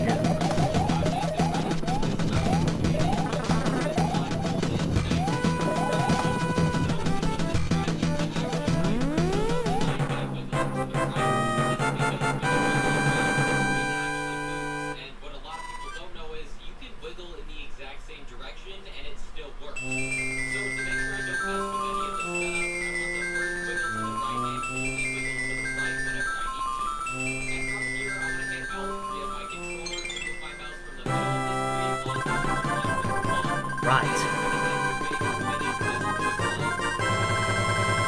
Keep the spring locks well done. I want to immediately hold down right trigger and wind up the spring. Yo, I kidnapped the princess while you were running around. She's here in my castle if you dare to try and rescue her. Wah ha ha ha ha. King of the Koopas. Okay, world 7 perfect clear. There are so many different things that I have to remember constantly. I need to remember what's for left. I remember the next one that I need to press in the series. And adding on to Okay. that, I also need to remember how many beats I've heard to let me know when I need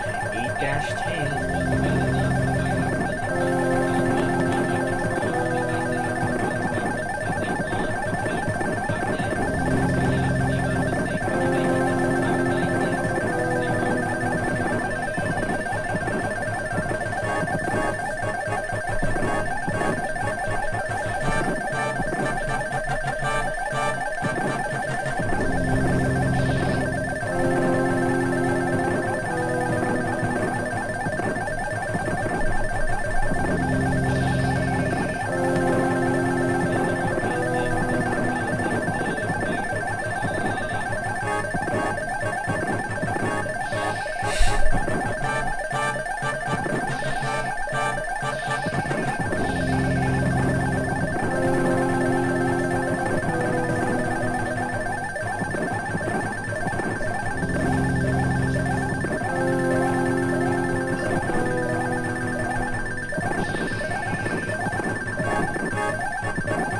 8-10. I did it!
Hi, Boom Boom.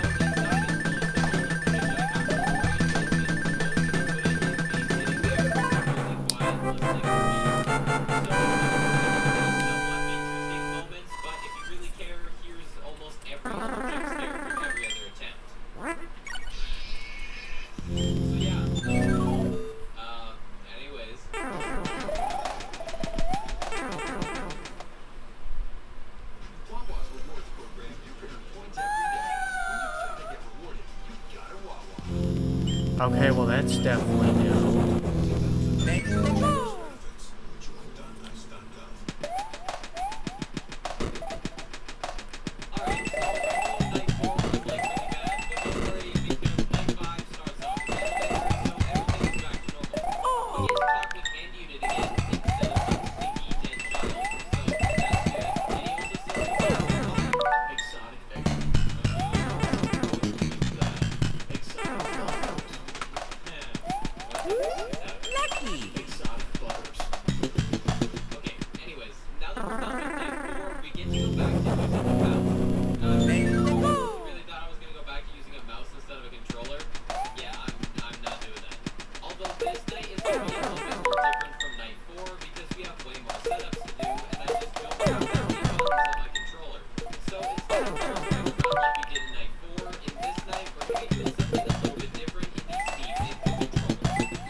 I need it. What I needed. They basically all do the exact same thing. Looking over the D-pad, press all 4 directions bind it to move the cursor by 10 pixels. This means pressing up on the D-pad, move my cursor 10 pixels up. Left on the D-pad, move my cursor 10 pixels left. Right or move my cursor 10 pixels right. And obviously down on the D-pad, move my cursor 10 pixels down. And looking over the A, B, X, and Y buttons, they do the exact same thing. Although instead of moving my cursor by 10 pixels, they move it by 5. And this is just for more accurate setup. So Y moves the cursor 5 pixels up, X moves the cursor 5 pixels left, B moves the cursor 5 pixels right, and A moves the cursor 5 pixels down.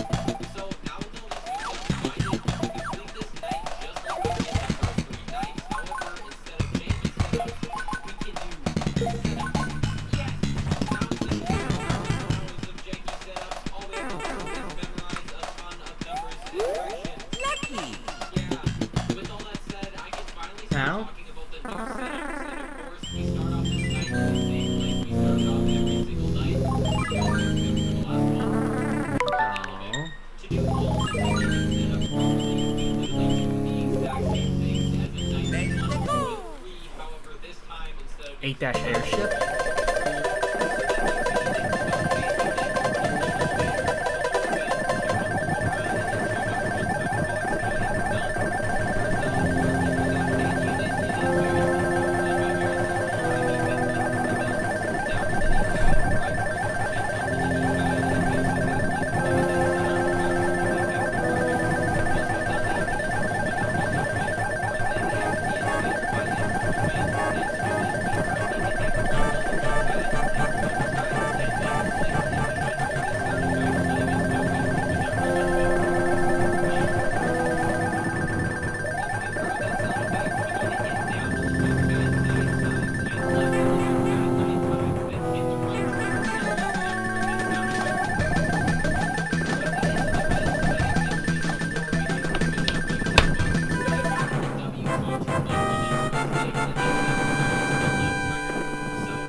Okay, 8-1.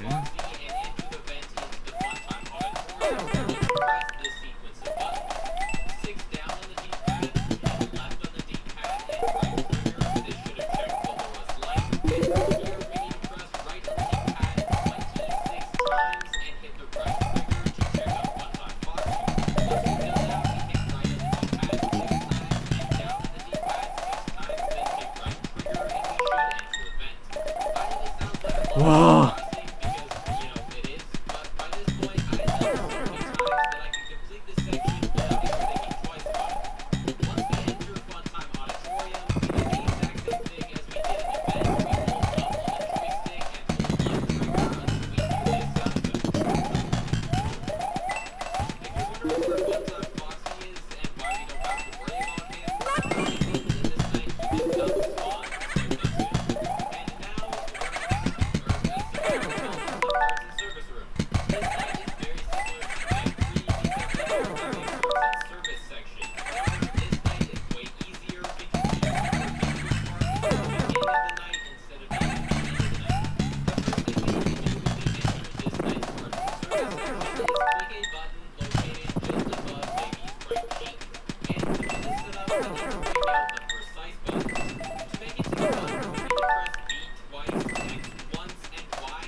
panel. On the button above her right cheek, a section of the faceplates open up and reveal a keypad.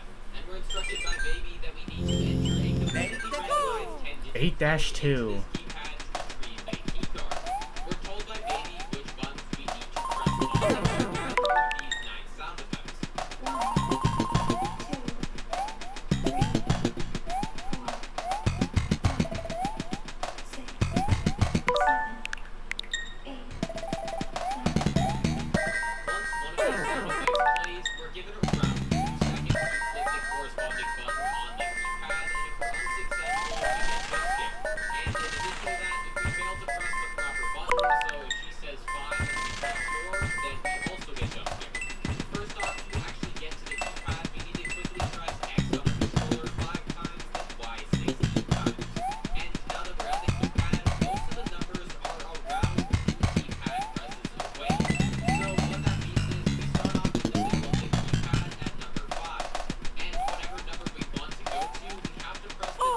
times in that direction. So, for example, Oh my god. the first button he says is you need to press left on the D-pad twice. Oi. And from here, it's just a bunch of keypad imagination And small okay. bits of math. So if the next number she calls is 3, you need to press right on the D-pad 4 times and up twice. Although, as you should know by now, it was never designed for this game, so half the time this just doesn't work. So there's really no way to properly move my cursor to each button on the keypad, and a lot of the time my cursor would end up being a few pixels away from whatever button I wanted to press. If you're wondering to yourself, well, why didn't you just do the exact same thing you did in Night 4?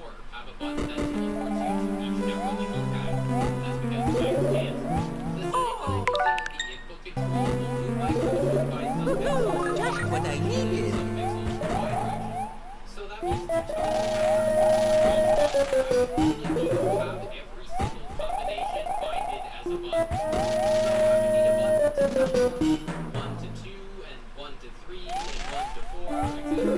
I could have created a layout that allowed me to teleport back to the middle position of the keypad. However, I don't have that many buttons on my controller, and that also feels kind of cheating. So simply put, this section is really difficult. My key says one of the numbers. I need to figure out which buttons on my controller I need to press and how many times I need to press them, and this all has to be done in less than 2 seconds. And just to make it a little bit worse, I need to do this 10 times in a row absolutely flawlessly, or else I die. So yes, this section is not fun. But once we get perfect RNG and input the 10-digit code properly, we're back to just regular button memorization. The first thing is spans down and right station to the bottom. Lucky. Just so we know exactly where our cursor is. And from here, we need to finish Ah. the and hit the gold button to send baby into the scooping room. And to do this, all we have to do is press this sequence of buttons. Press X on our controller 24 times, then up on the D-pad 13 times, and press the right trigger once to pick up the key card. And from here, we need to press left on the D-pad 26 times, and down on the D-pad 13 times, then press right trigger again to press the gold button. And that's basically it for this night. All we have to do is make it back through Fun Time Auditorium, which is really easy because baby literally tells us what we need to do. She tells us when we need to walk forwards, when we need to stop, when we need to walk forwards and left, and as long as we listen to what she actually says, the rest of the night is really, really easy. So with baby's help, we get all the way from Fun Time Auditorium into the scooping room, Okay. and ladies and gentlemen, we have officially beamed the entirety of Five Nights at Freddy's Sister Location blindfolded. Right. Then from here, I either need to do 17 or 16. And I did 2 up. I did 1 up.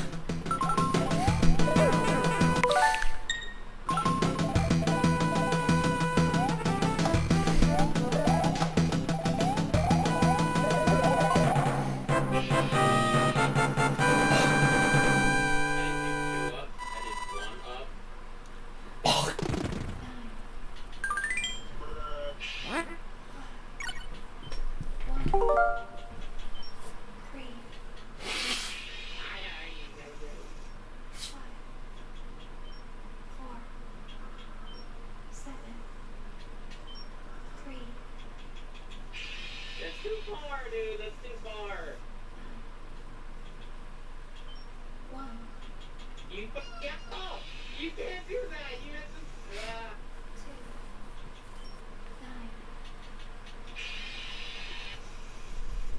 Why do you like doing the crossfire? Like I do 1, 2, 3.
no sign we're not doing. That's great.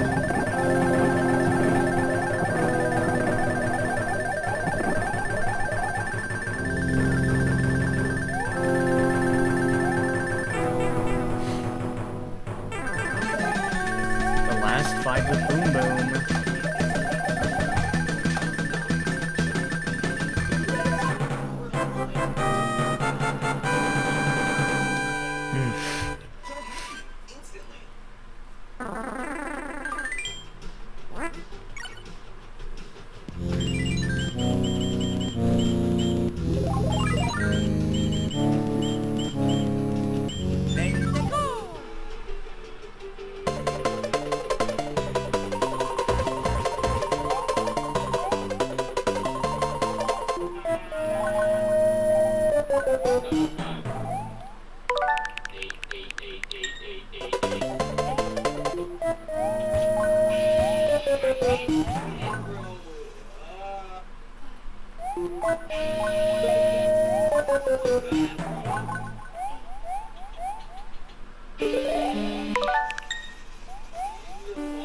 Bro, nigga sucks.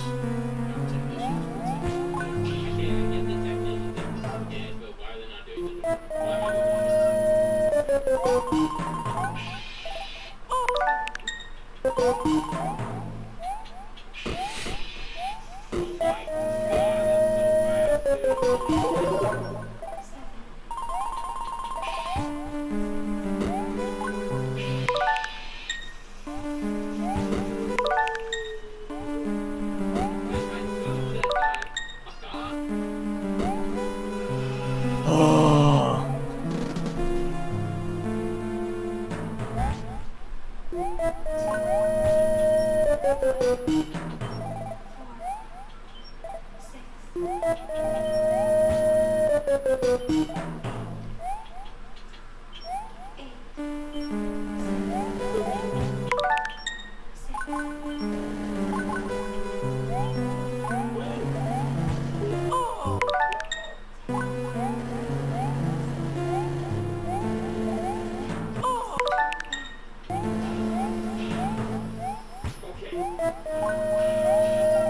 Oh.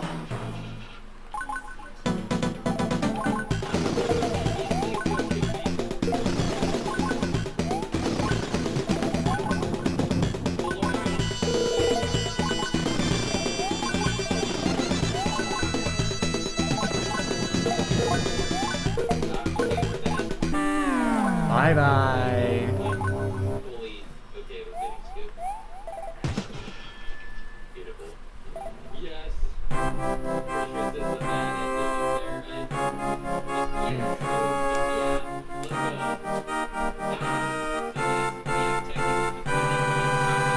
Let's go. Location, blindfolded, but as many of you know, this is not the end of the game. That's just Okay. the game. And seeing as how I've already completely lost my mind with completely insane, why don't I go on and do something else?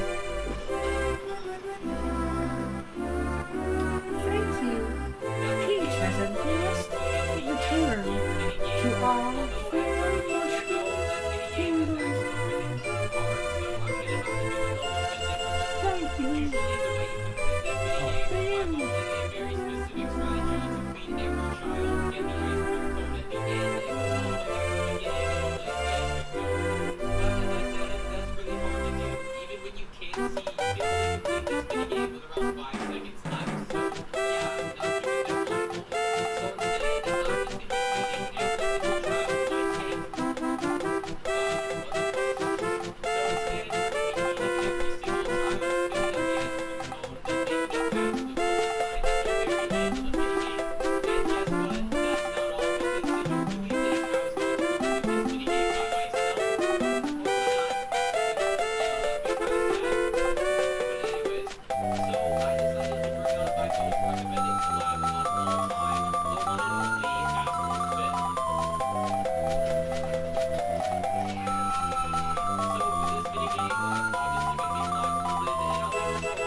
World 8, perfect clear. Okay.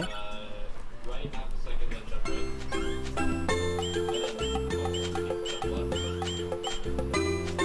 Right jump.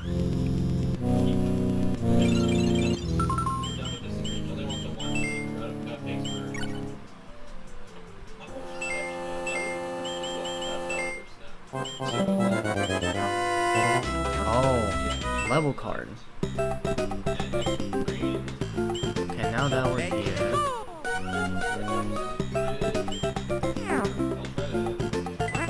Classic World 1-1.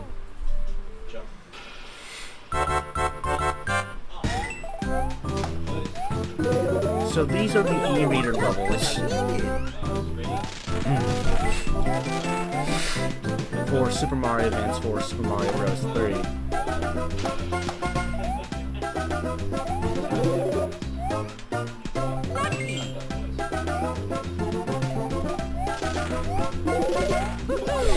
What I needed.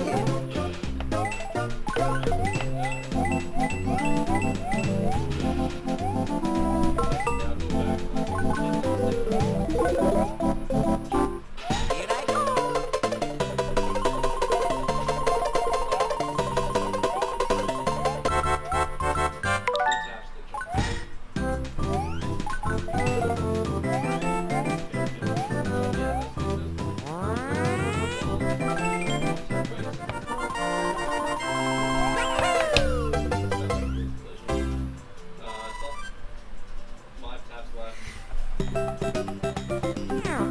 Now, there's a lot of things to consider.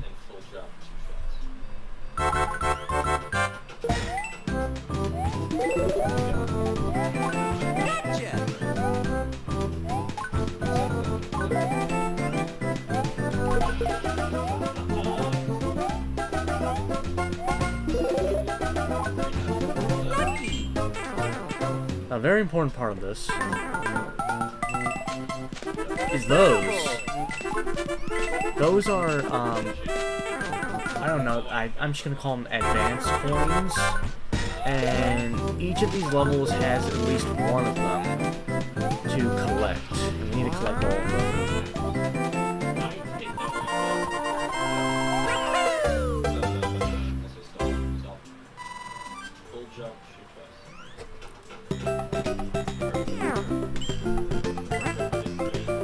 Classic World 1-2. Get the green. Perfect. One second left jump.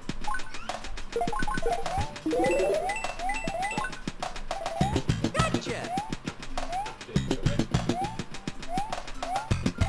And jump. So nice.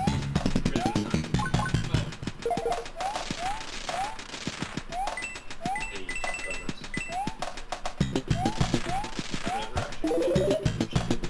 Here I go. Here I go. Lazy never got around.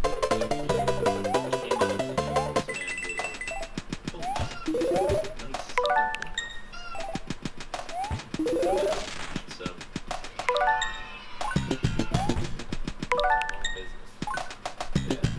Lucky.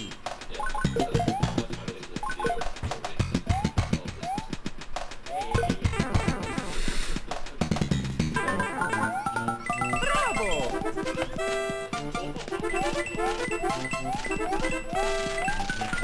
Okay.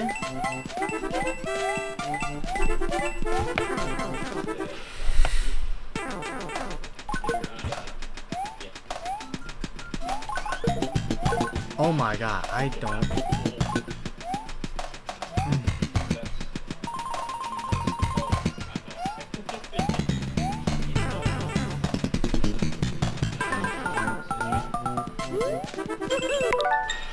Just what I need. Okay.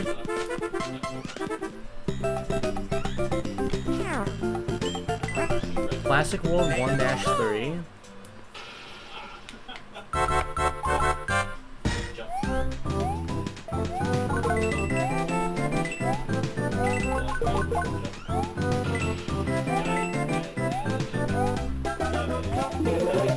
Gotcha.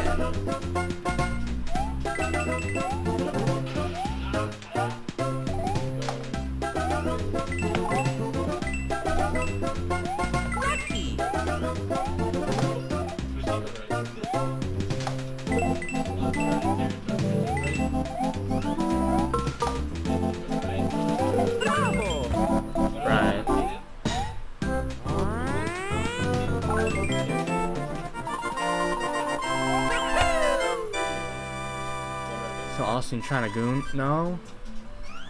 No? We're trying to play through every single Super Mario. Oh yeah, I forgot.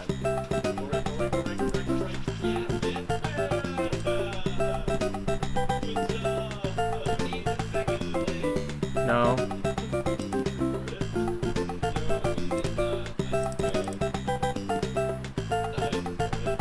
Oh, I gotta update this, that's right.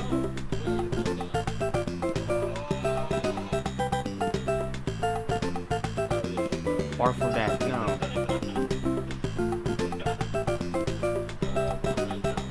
Okay, I updated the description of the video.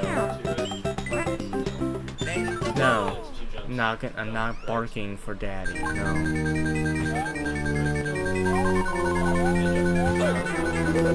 Make me no. Make me nut, no. Just what I need.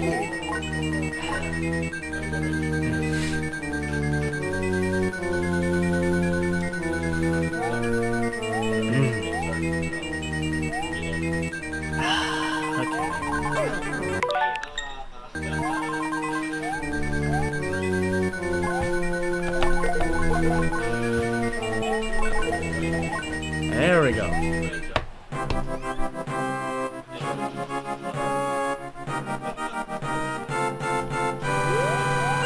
Is you type? What do you want? Why do you want to know?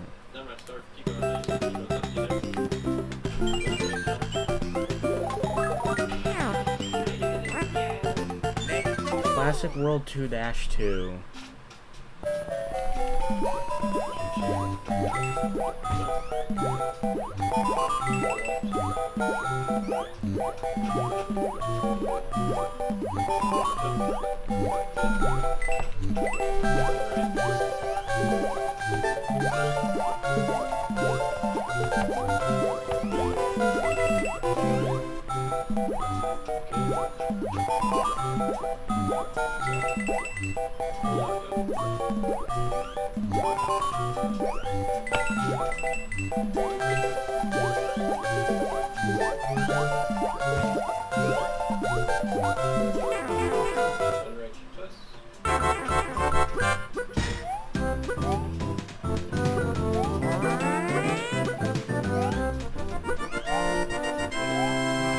Wait, where was it?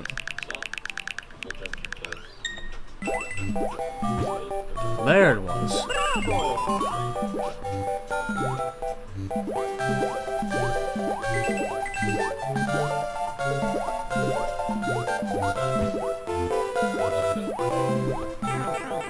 Okay.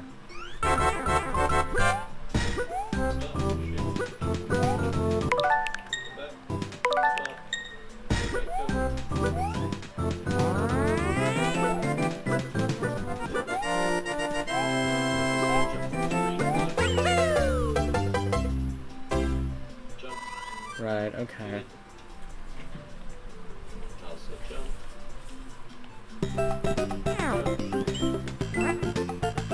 Wild ride in the sky.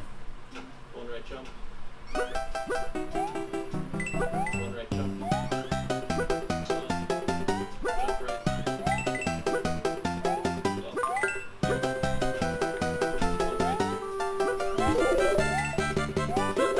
Just what I need. Okay, that's much better.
Do eat from your camp. No! No, I'm not gonna do that. What's wrong with you?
Okay.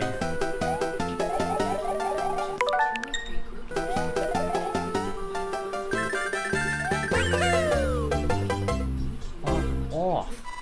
Alright, so as many of you know, I've recently been playing through every single Five Nights at Freddy's game. However, they are just regular. Sliding in slopes. As evidence of insanity or whatever. Regardless of what you think they are, they always end up being absolutely terrible ideas, and this one is no different, because the next game in the series is Five Nights at Freddy's Pizzeria Simulator. This game lets you have everything you can ever ask for, right? Animatronics that look like Gotcha. Gotcha.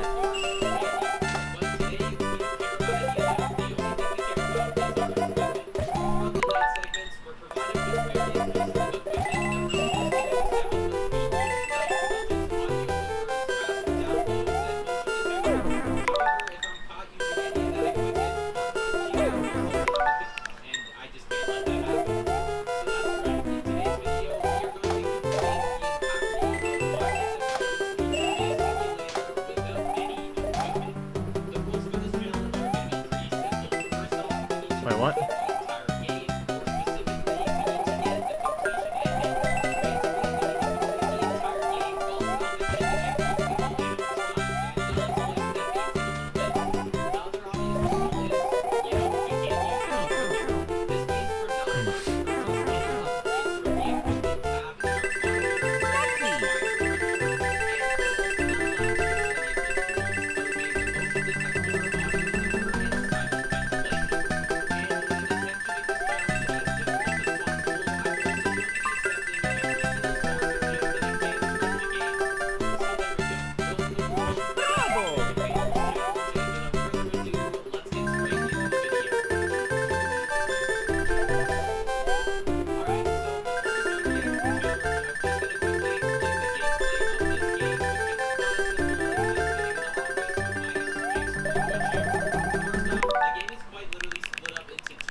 Vegetable Valley. When they actually matter. So let's just get into night one.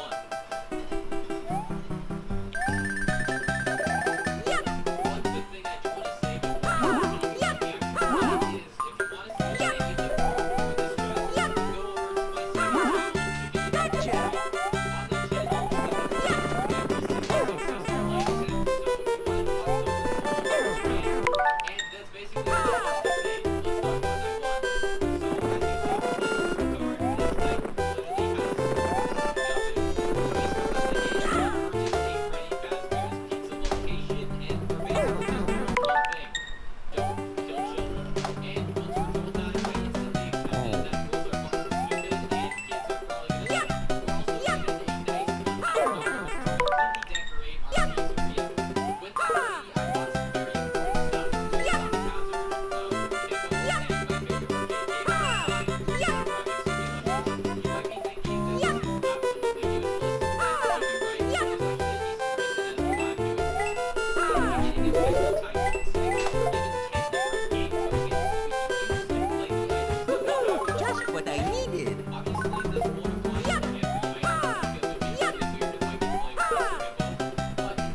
What are you watching? I'm not watching anything.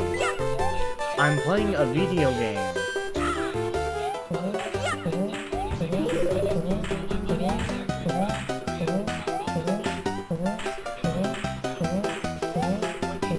See? Don't make me put you out of another fucking timeout.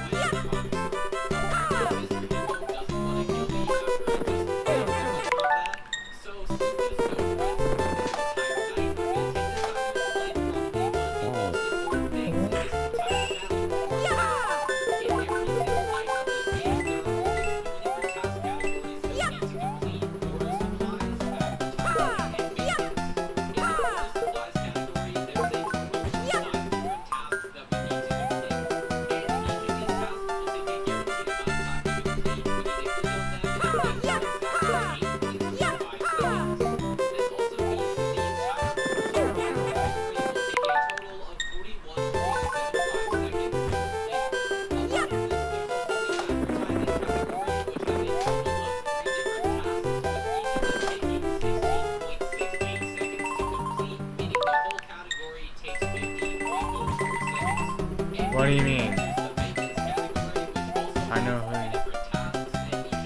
I know who you are.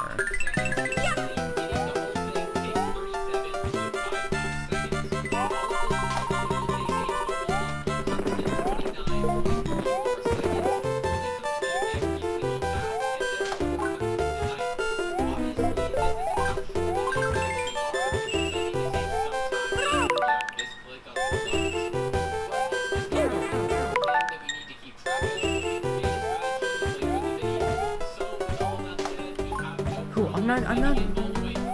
You're Hayden. I know you are. You're Hayden. Okay?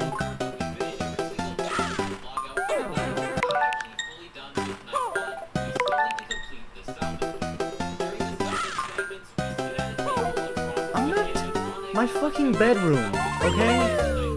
I'm not telling you. Okay, I'm not telling you where I live. Okay, fuck you.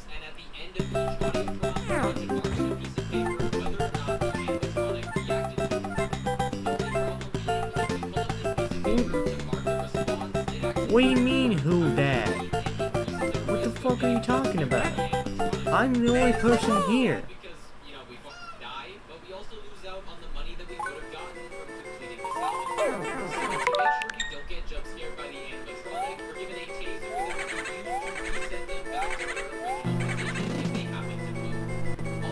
No, you don't know where I live. No, you don't. I will ban you from the stream if you leak my IP address, actually. I will actually do that. Don't fucking tempt me.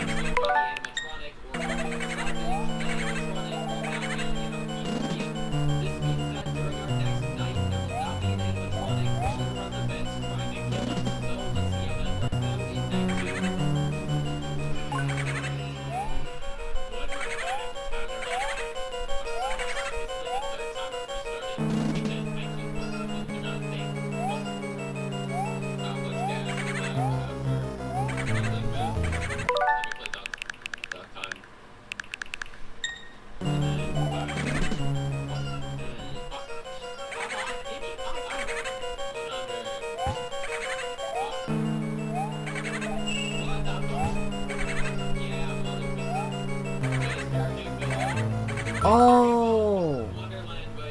Oh, you're that Hayden. Oh, never mind. I thought you were someone else. Okay, you're fine. But don't leak my IP address still. Okay?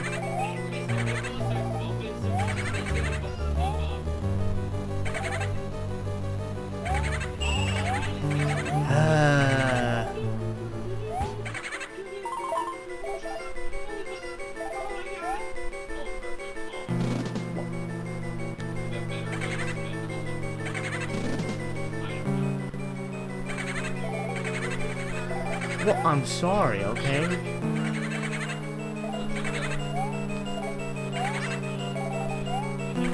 I'm too dumb to do that. Okay, well, yeah, fair.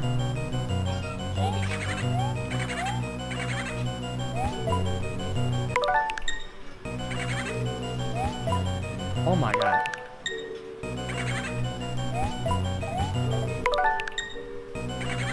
Where the fuck am I don't even know. More of a...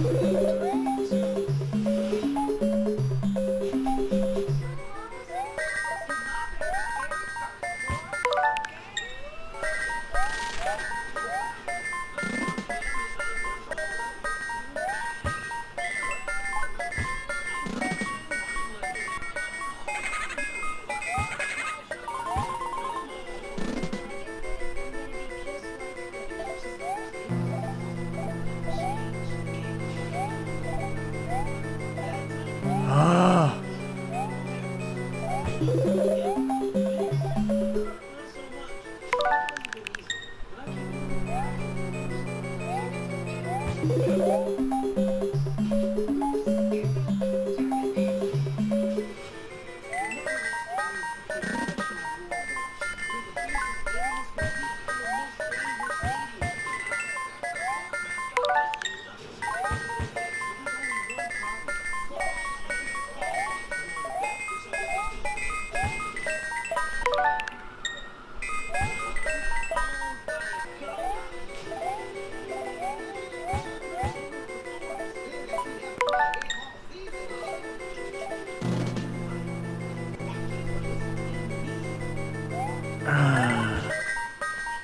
Thank you very much.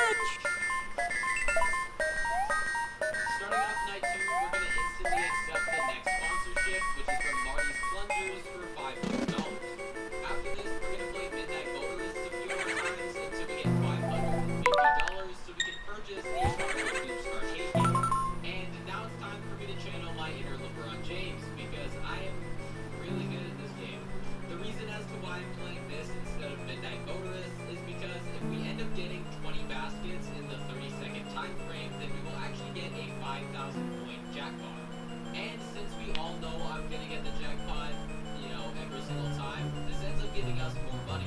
Another thing that happened during the Tycoon segment is after we bought the Carnival Hoops game, we actually unlocked the final catalog of the game, the Rare Finds auction catalog.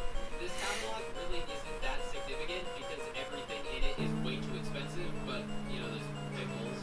And finally, before finishing off the Tycoon segment, we purchased both the Lemonade Clown and the Fruit Punch Clown to increase the Pound Town aesthetic. My lawyer has advised me to stop talking, so we're going to call this updated pizzeria the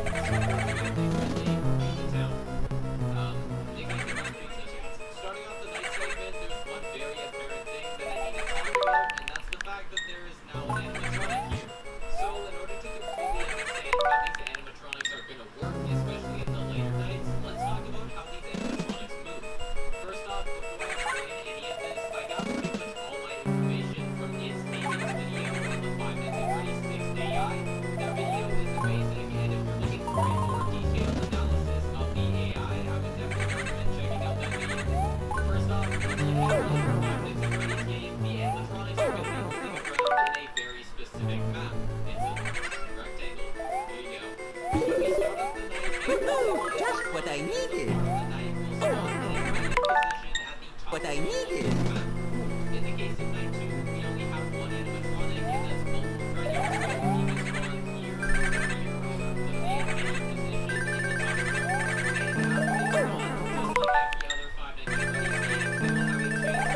stream on Twitch now. I only stream on YouTube.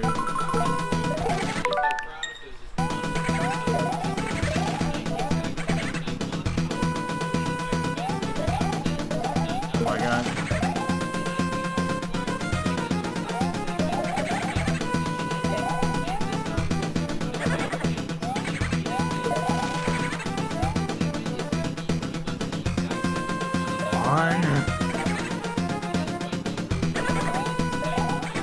Is what pink? Is what pink?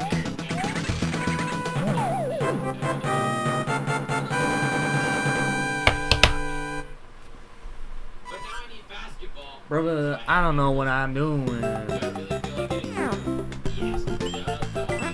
Bombarded by bomb-bombs.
We are able to stop this jump scare from happening by shining our flashlight down the vent. However, what happens is when animatronics at both the left and right vent, we're dead.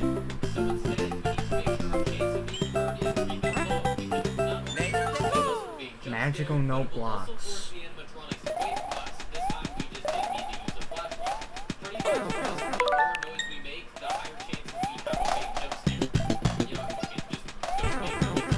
This does get a little bit harder when we actually start doing stuff because our computer and our fans are not the only things that will increase our chance of being hurt by an animatronic. Actually, The first thing is